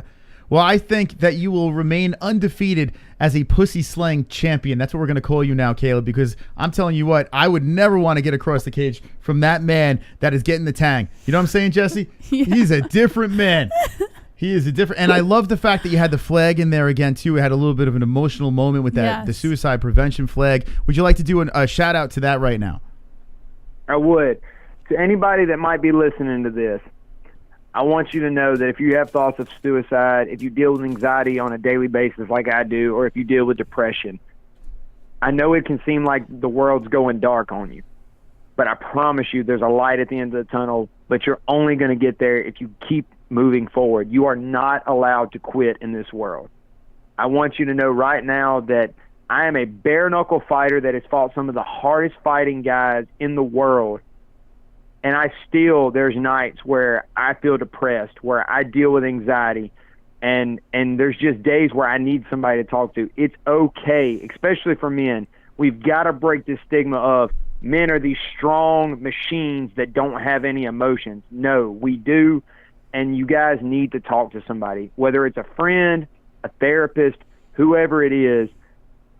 You're not allowed to quit. No matter what, you're not allowed to quit. And I'm asking anybody that hears this podcast to understand that I've been there and I kept moving forward because I had friends and family that wanted to see me succeed, and I want to see everybody succeed in this world.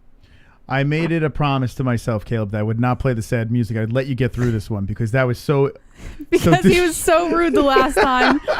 I tell you what, there are a lot of people that struggle from this. Depression, mental illness, the whole deal, right? So this is a real topic, and I see some people in the chat are... besides Pulse is a little bit retarded, but I see other people in the chat. You know, those words mean a lot, and we do appreciate someone like you going out there. Suicide is whack. Yeah, suicide is whack. That's the next flag he's gonna walk out with. No, but seriously though, it's really cool that you do it for a good cause over here, and it means a lot to you, and it's very respectful, Caleb. I appreciate it, guys, and as always, I love coming on here. Y'all are my favorite interview to always do.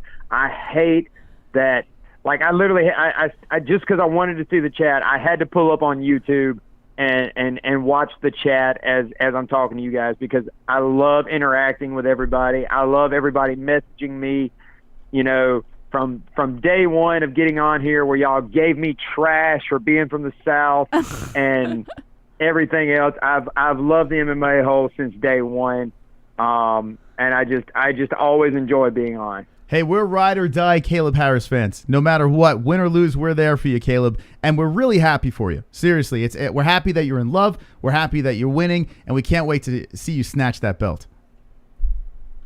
Appreciate it, guys. All right, Caleb, any last words to sponsors or anything? Yes, I want to shout out to Downrange Lifestyle.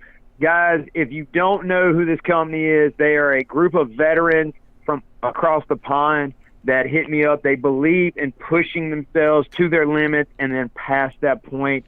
They have several fighters and just extreme athletes that they sponsor, including me.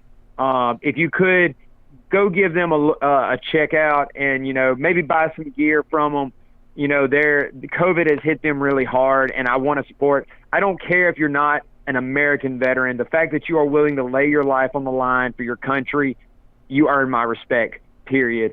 Also, Mary Jane's House of Glass, best CBD recovery besides Mystic Roots. I love Mary Jane. They've always took care of me. They even sent me a bonus check for winning the fight. Combat 8 with my supplements. And then, of course, Jimmy Lyle, who is a guy, just a local guy from here who has supported me since an amateur. He's always supported me with Lyle's Machinery. I just want to thank all of y'all for the support, and I can't wait to support y'all even more in my next fight. Thanks for coming on again, Caleb, and yeah, come back anytime. We appreciate your company, man. Love it, bro. I'll talk to y'all later. All right, there's Caleb Lionheart Harris. Go give him a follow. Lionheart 2193. It is so cool, man. The story of Caleb Harris. I mean, what was it? After his first bare knuckle fight, I think it was. He caught us reacting to it, and both fighters, he fought a Harris and he's a Harris, and we were mixing up the names. Oh yes. And then it was a controversial decision. Yeah. And he reached out on Facebook, and I was like, "Yeah, love you guys' stuff. I want to come on." And we're like, "Hell yeah, man, come on, let's do this." And from that point on, we built a relationship with this guy. He rocked our MMA-Holes shirt. I forgot that's how it all began. It's really cool, man. I always to see think him, about that. It's fucking cool, man. We've seen him at his highs, his lows, even when he lost to Jim Allers. That fight was fire, absolute fire. So Caleb Harris, bare knuckle. I think he will be a champ one day. I really do. I really do think agree. he can pull it off. So let me know in the chat, what do you think of Kaleb Lionheart Harris? Yes, sir. Wonderful, wonderful. Comment for says, don't off yourself. Be an MMA hole. Eddie says, pff. MJ says, I remember that. Eddie says, open your eyes, people. All right, Eddie, I got to be honest with you. I got to be real quick. He's drunk. He's high. Maybe He's he's drunk or high. But regardless, if you're gonna keep spamming the chat with comments that have nothing to do with the show, I'm just gonna keep timing you out because you're kind of taking up space, and it has nothing to do with the show. Stop taking up space up in there. And you're getting all like fucking political and shit. And nobody's here for space. that. Everybody's here for MMA, combat sports, fun, none of that other bullshit. So keep it out of the chat. Okay. Yeah. All right. We gave him enough time. Thank you, Eddie, for being a pain in my ass. All right. Hiker's Place. Oh, okay. Go ahead. So you spoke about Sean O'Malley with his Michael Jackson jacket. Yeah. And then Kainoto has a fantastic gif. But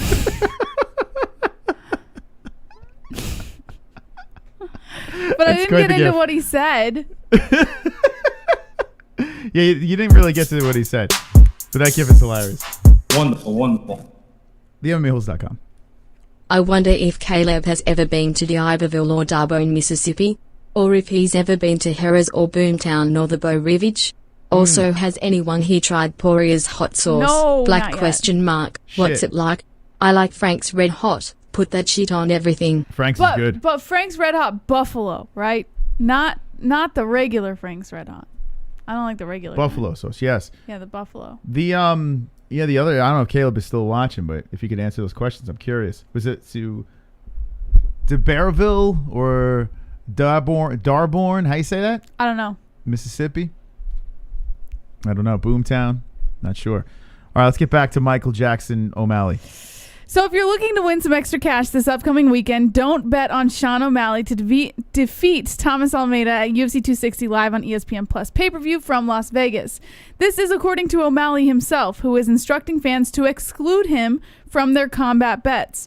O'Malley will be fighting Almeida on the pay-per-view main card in a crucial meeting of strikers in the UFC's jam-packed bantamweight division. O'Malley, who is one of the most popular young fighters in UFC today, is coming off of a disappointing TKO loss to Marlon Vera back in August 2020. It was a bit of a letdown for O'Malley, who was quickly being built as the next big thing, only to have Vera pull off the upset. Sugar did suffer an apparent leg injury prior to the TKO finish, but the rising star still caught considerable flack for his performance.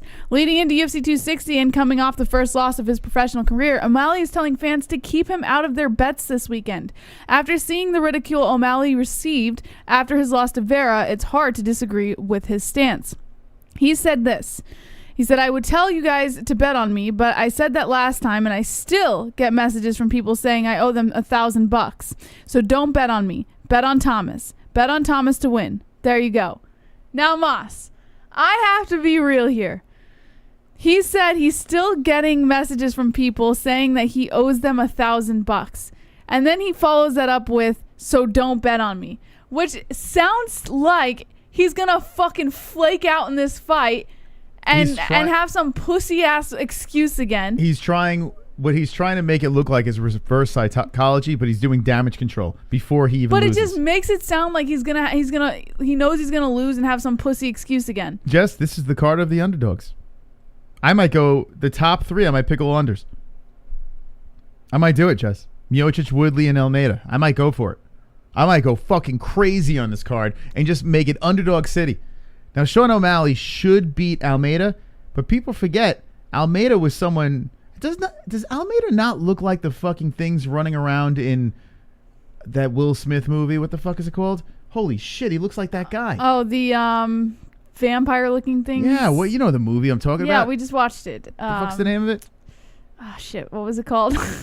Come on. We literally just watched it. Jesse, come on. You don't remember either. What the fuck's the name of that movie? Oh goodness! Come on, Jesse, give it to me. It's the dog, Will Smith. It's the end of the world. I Am Legend. I Am Legend. I knew that it was coming to me. It was coming to me. Okay, let's look. He looks like that thing. Hold on, I'm gonna put him. All right, you know what I'm talking about. That was it. Bad guy. Was the lead monster? Bad guy. Lead monster? There was no lead monster. Yeah, there was a lead monster. You saw the fucking movie with me. You know what I'm talking about? The lead guy. Oh, he's a lead? Yeah. Wait until you see this, Jess. You know exactly what I'm talking about.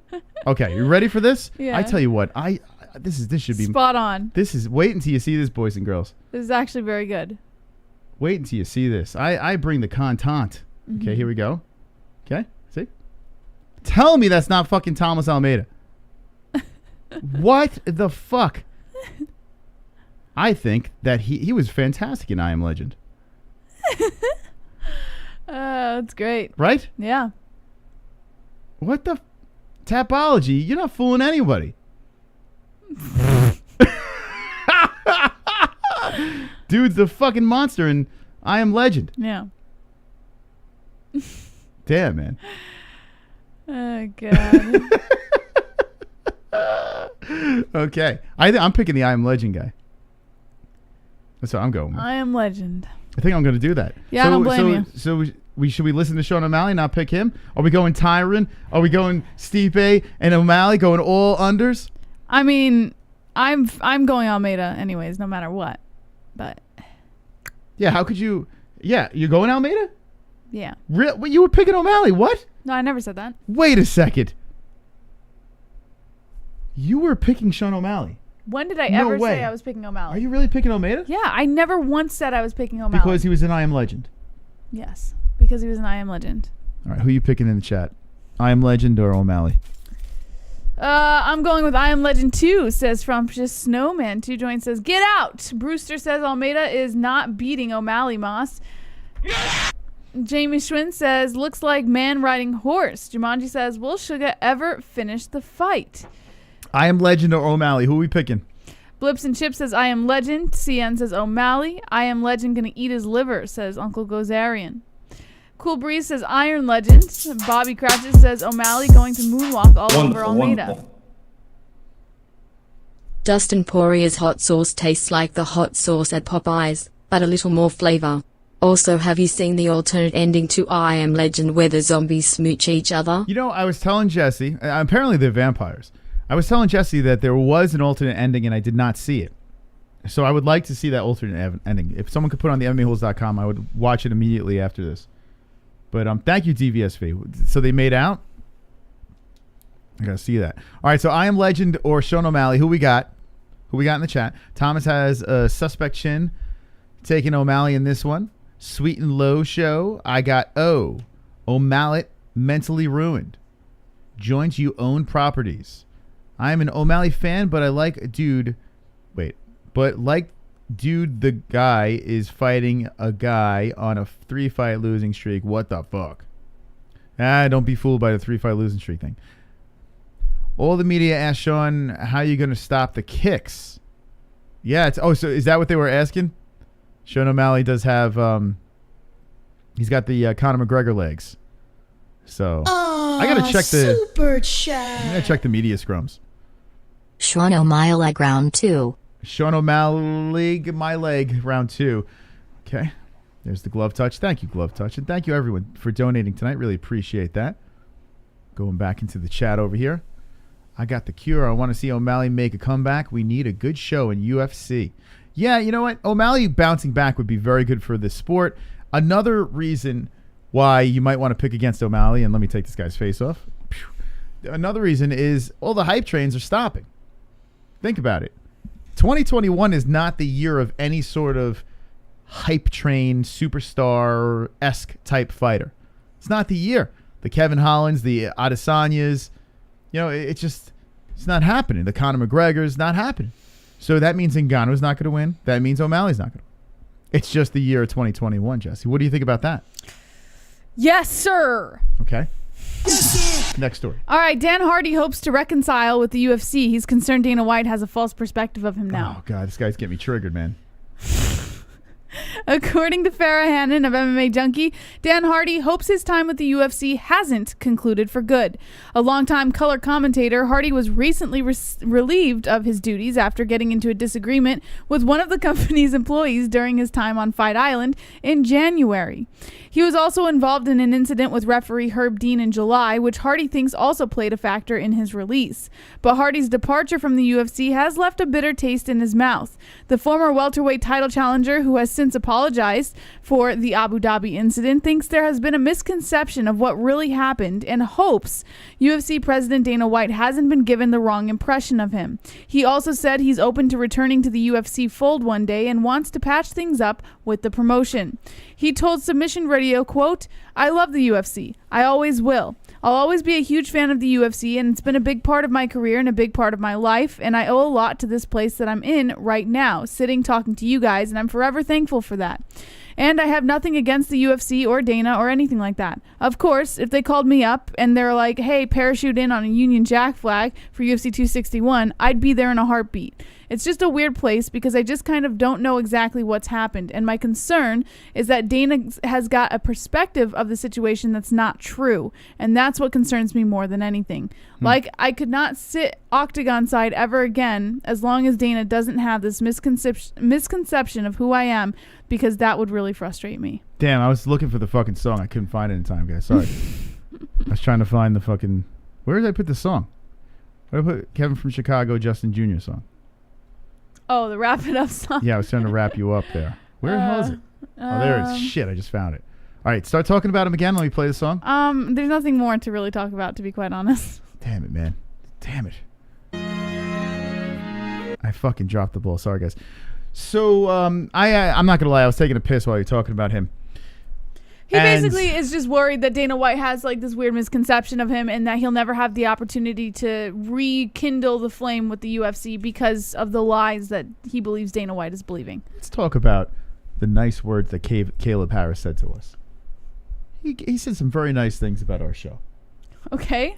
A man that goes in there and competes in combat and gets that we're just here to horse around and have a little fun. We're here to promote whoever we can promote, you know? Mm-hmm. And Caleb Harris says those nice things out there. And then you got these other cunts that just are like, they just, what's going on? What are we talking about? Yeah, some other people out there that aren't as, why can't everyone be like Caleb Harris? Where is this coming from? I was peeing. I was thinking about this. You were talking about Dan Hardy, and I just started thinking about this. There needs to be more Caleb Harrises out there. I'm just going to say that. Nice guy. All right. Anyway, let's get into the next story.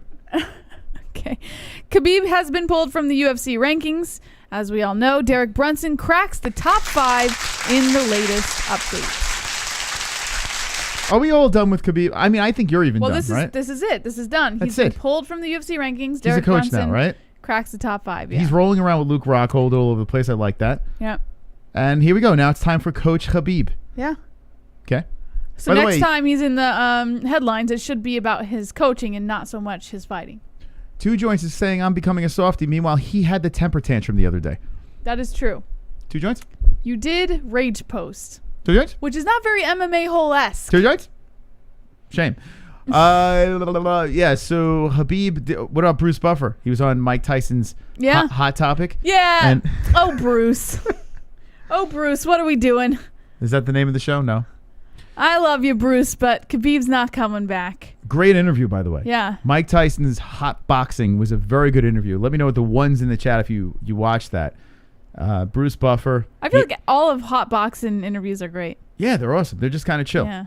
But the fact that Bruce Buffer yelled Mike Tyson's name and introduced Mike Tyson during that podcast, it sends chills down your spine. It was fantastic.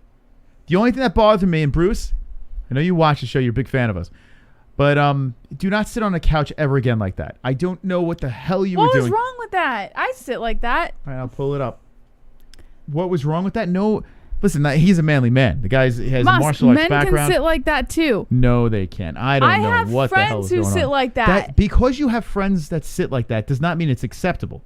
Like, you know what I'm saying? You're just what does that even mean? Sitting. Like, why are you criticizing how he sits? Okay, I'll put it on the screen and we'll let the community decide for themselves. Maybe go easy on how he chooses to sit. What? It's a little silly. No, I'm just saying that's my only complaint with the interview. Why does it bother you? Well, it bothers me. Why? Because things bother me. Okay? Everything bothers you. And I need to bring it up on the show. How do I get to our history here? Let's see. History. Okay. Let me show you guys. It was weird, man. I could never. Maybe I was jealous because I can't sit like that. Well, how can I? Where's my history? I don't know, Mas. Look, it says history, right? I click on history, and then it's not there. There's nothing. Oh, there it is. Okay. Hold on. Here he is. Bruce Buffer. Hot boxing. Hot boxing. He's boxing hot. Okay, let's see if I can get a good angle of this. Our internet's whacked, man. What the... It's your computer, Moss. You got so much running on it. Okay, so here we go. It's your computer, Moss. All right, here we go. Look at this. What was that? Is that not weird? That's not a weird way to sit, right? I have never in my life sat like that. In fact, Leo, I don't he think was comfy. Yeah, I know he's comfy, but how? How are you comfortable sitting like that? Moss, just because you can't bring your leg up all the way like that. Well, I am trying to figure this out. Now, next time we have Bruce on, I have to ask him, how the hell does he find this comfortable? Right? Isn't that an odd way to sit? Like, these guys are just sitting all normal, and then Bruce got his leg all contorted. He's just getting comfortable. Robert Downey Jr. sits like that. Yeah, but, well. When he's doing Let interviews. me try to sit like that. Hold on. He brings his leg up like that. Okay, I'm going to try it. Oh, my God, it's uncomfortable. But you don't have flexibility. Okay. There's no possible way that is comfortable. It is.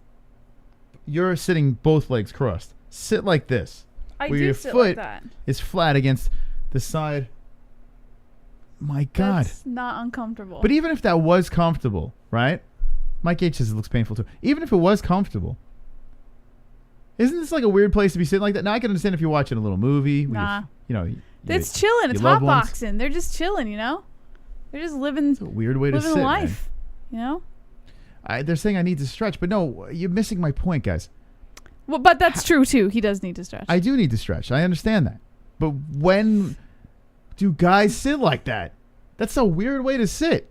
Moss, I think you're just looking for things to complain No, about. I'm being complete. I'm trying to picture myself and the boys sitting around the fucking table, right? We're having a couple of beers. Or maybe you want to get a couple V-neck of coffee, would guys? sit like that. No, he would not sit like that. I could see V-neck bringing his leg up and sitting No, like that. he doesn't sit like that. He crosses his legs a little feminine. Who the hell? All right, chat. Who sits like that? Let me know. Blip says, guys sit like that. Don't be judgy. Who? I've never. Obviously. Maybe Blips. it's not. You know what, though? Maybe it's a New York thing. Maybe that's what it is. Like Or maybe it's just a Moss thing. Bruce is a California guy, right? Maybe No, Cali he's guys. a Philly guy. Oh, actually, that's true. Yes, sir. If he was in Philadelphia sitting like this, Moss. there's no fucking way. We got to get him on here and talk about this. It's so weird, man. Okay, let's see. Say they don't do that in Australia. Imagine if you're in Australia or New Zealand doing that. They fucking kangaroo would stomp on you. Okay, let's see, chat. Expert Lizard says, I'm sitting that way right now. It's an East Coast thing. No, it's not. It's no fun. Well, maybe it is, and not Moss, a New you're York thing. acting like he had his ass off the couch. Yeah. What? The guy said you're acting like he had his ass off the couch. How? What do you mean his ass off the couch? Yeah, Like well, levitating? we're not real. We're not. We're here in America. So what the fuck is your point? Normal men don't sit like that. It's because it's a big couch. Imagine Dana White sitting like that. You think Dana White would ever sit like that? Probably, if he was comfortable. No, he wouldn't. No way. All right. Okay, we got to Can we talk move to him. on from how Bruce it'll Buffer's sitting? literally be the first question I have when he comes back on. I got to find out what the hell's going on here, man. I don't know why you're getting so offended about this. I'm not offended by it. I I just don't know why we're spending so much time on how he's sitting. Let me ask you a question, because it's a bit. Would your father ever sit like this? Yes, probably. No fucking way. Yeah, if he was comfortable. No way. Yeah. Your dad would sit like that. Yeah, I if could he was never comfortable. picture your dad sitting like this. In fact, I'm going to screenshot this and send it to your dad and be like, would you ever sit like this? Okay. It is a little fruity, Jesse. I agree with Monster. A little bit. Okay. But it's okay. It's okay. I'm just asking. I'm just trying to figure this out, man. All right. Actually, I'm sitting like that right now, guys. I've been doing it for the last 5 minutes, and it's very comfortable. Okay, let me stop. Back to the news. Islam Makhachev believes he's going to fight RDA next, but he's open to a fight with Justin Gaethje, who's also frustrated at a lack of fight booking, by the way. Gaethje is complaining about a lack of fight shock. Gaethje's complaining. Well, I mean, I can't blame him because Gaethje is high up on the rankings and he does deserve a fight right now, and they haven't booked anything for him.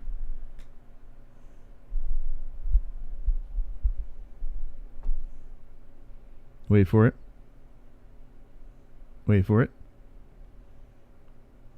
Wait for it. Thank you, Justin. Okay.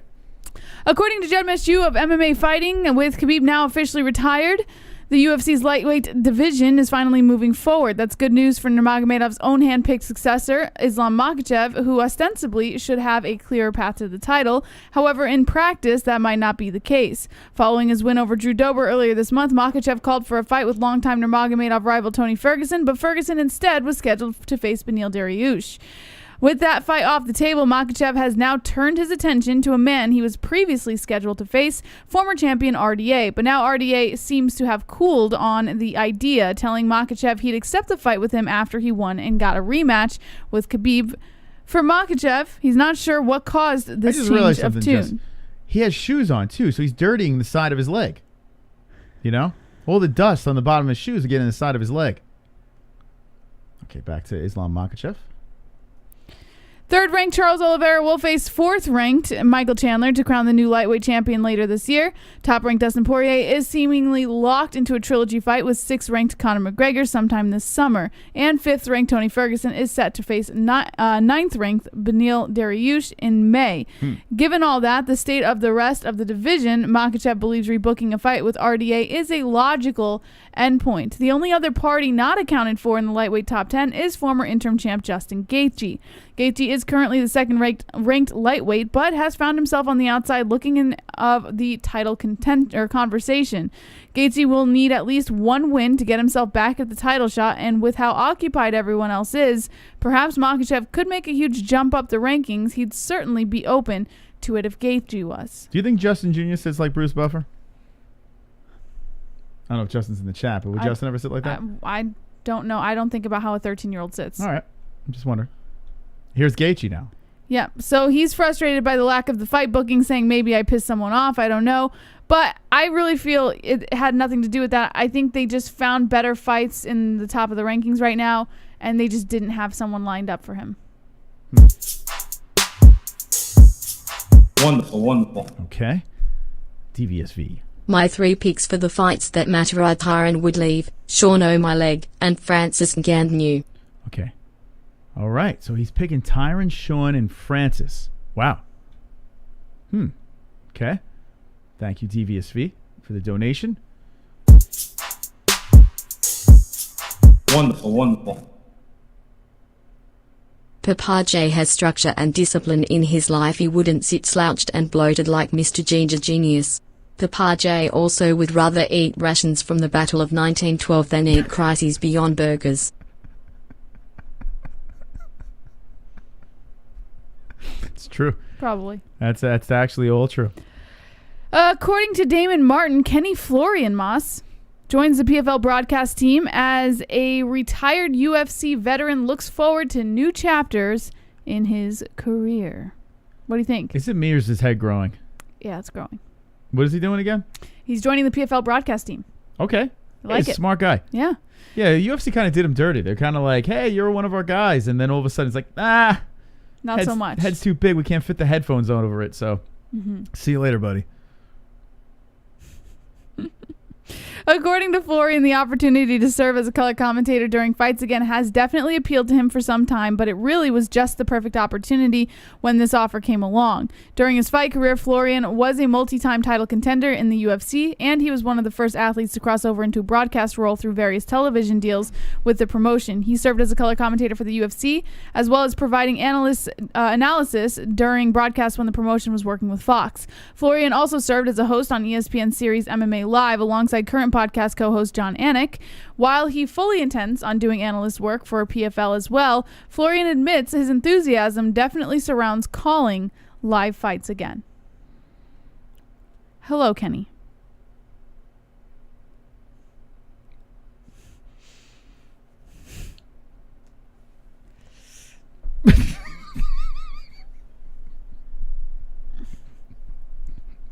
I just wanted to do that. I just needed to do that. Okay. Congratulations, PFL. Who did he take the place of?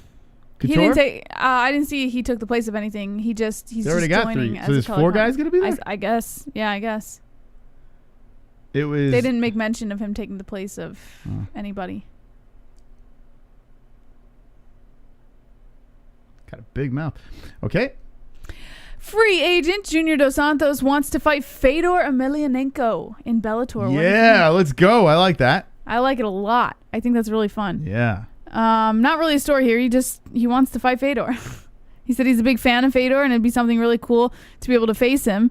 He doesn't know what his situation is and if he's still fighting, and he knows he's at Bellator. So he wants Fedor. Okay, I'm cool with that. Hit the like button, people. Hit the like button right now. Be wonderful, wonderful. Wonderful.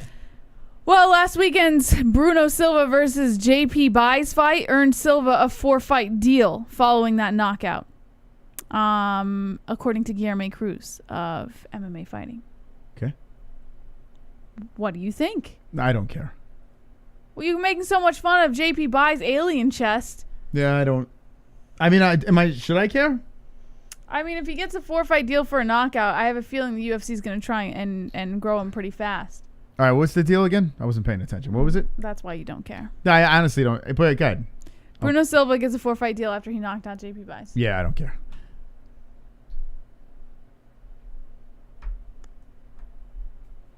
I don't care. But good for Bruno Silva. That's actually good. Do you for want him. me to go through the rest of the news, or? Yeah, just this one didn't do it for me. That's all right. We'll see what this one is. John Gotti III gets his next assignment set to return at CES MMA 62. So loses to Nicholas Alley. Now he's got to bounce back. Everyone was saying this guy's unbeatable. He's going to charge into the Contender Series, and now he got a little humbled by Nick Alley.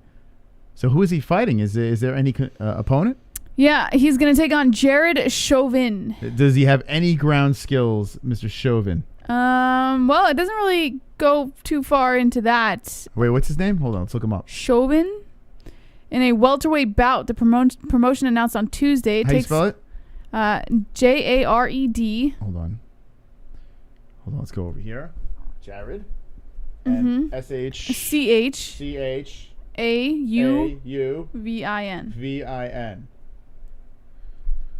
Okay, here we go. Let's learn about this guy. He is a 3-2. It says fighter. lightweight, but it's a welterweight bout that they're going to be fighting at. So he's a lightweight. Yeah. 35-year-old guy. Okay. Fighting a smaller loss. guy. He lost an extreme challenge. He won by unanimous decision. All of his losses come by knockout. Oh, my goodness. To me, it seems a little bit of a layup for Gotti. Tune up. Wow. All right, Wall Street, ready to fall down for John Gotti III. Yeah. Oh, my God. Yeah. How do you do that? Well, didn't Gotti lose his last fight? Yeah, he lost to Nicholas Alley. Alley's fought in the Bellator circuit over there. But I bet. I don't want to. I don't want to talk too much, but come on, I I'm love thinking CES. Gotti couldn't handle the loss, and they're like, all right, let's just throw him a can. Yeah, maybe get him to shake off the cobwebs, get a quick win. My goodness. Okay, yeah, I'm looking forward to seeing Gotti get in. I mean, it's pretty clear what's going on here. He's a really nice guy. John Gotti III is a great guy. Yeah, he really but is. I mean, let's give him someone a little more evenly matched. He might as well be fighting a cardboard cutout. They're just feeding him. Okay. So when is this happening? So this is going to happen at CES MMA 62 on April 30th. Riveting fight. Okay, CES, and that's on Fight Pass still, right? They still doing it? I believe so, yeah. They said the event takes place at the Caribe Royale in Orlando, Florida. This is going to be their first Florida event. Imagine he loses to this guy. There's no way he loses to this guy. Imagine he does. Come on. Oh my God, that'd be crazy. There's no fucking way. That'd be crazy, though. Imagine. Like, then what do you do? There is no possible way he loses to this guy. It's very clear what's going on. Like, come on. Let's be real. Wow. Okay, so that's his next fight. Yeah. According to Mike Heck of MMA Fighting, with Antonio Tarver out, Frank Mir is targeted to face Steve Cunningham at his April 17th boxing event. So he's still boxing. He lost his opponent, but he has a new dance partner. Steve Cunningham. Wow. He was about to get destroyed by Tarver, too. Do you think he'll get destroyed by Cunningham? I don't even know who is Steve Cunningham. Steve Cunningham. Is he someone I'm supposed to know? I don't watch boxing, so I don't know. He's 44 years old, holds a 29-9-1 record in professional boxing with past fights on his resume, including Tarver and reigning WBC heavyweight champ Tyson Fury. In a recent interview with MMA Fighting... Wait, what? He fought Fury. He fought Fury. Okay. Yeah. How did he do in that fight? They didn't. I'm sure he lost. I don't know about this guy. But Yeah. hey, listen, you still got to say that guy's the favorite, right? This is boxing we're talking. Yeah. In a recent interview with MMA Fighting, Mir, a 32 pro MMA veteran, was excited to make his debut in the squared circle and was inspired by the main event of Triller's first card between Mike Tyson and Roy Jones Jr. So, Okay. Hey, I listen, mean, best Frank's of luck to getting paid. Mir. He's getting paid, but he's still fighting another real boxer, right? Yeah. The guy's 44 Tough years dude. old. But he's got a 29-9-1 record, you know? Yeah. Yeah, wow. All right, so it's not like they gave him a complete layup here. Yeah, he's still fighting a tough opponent.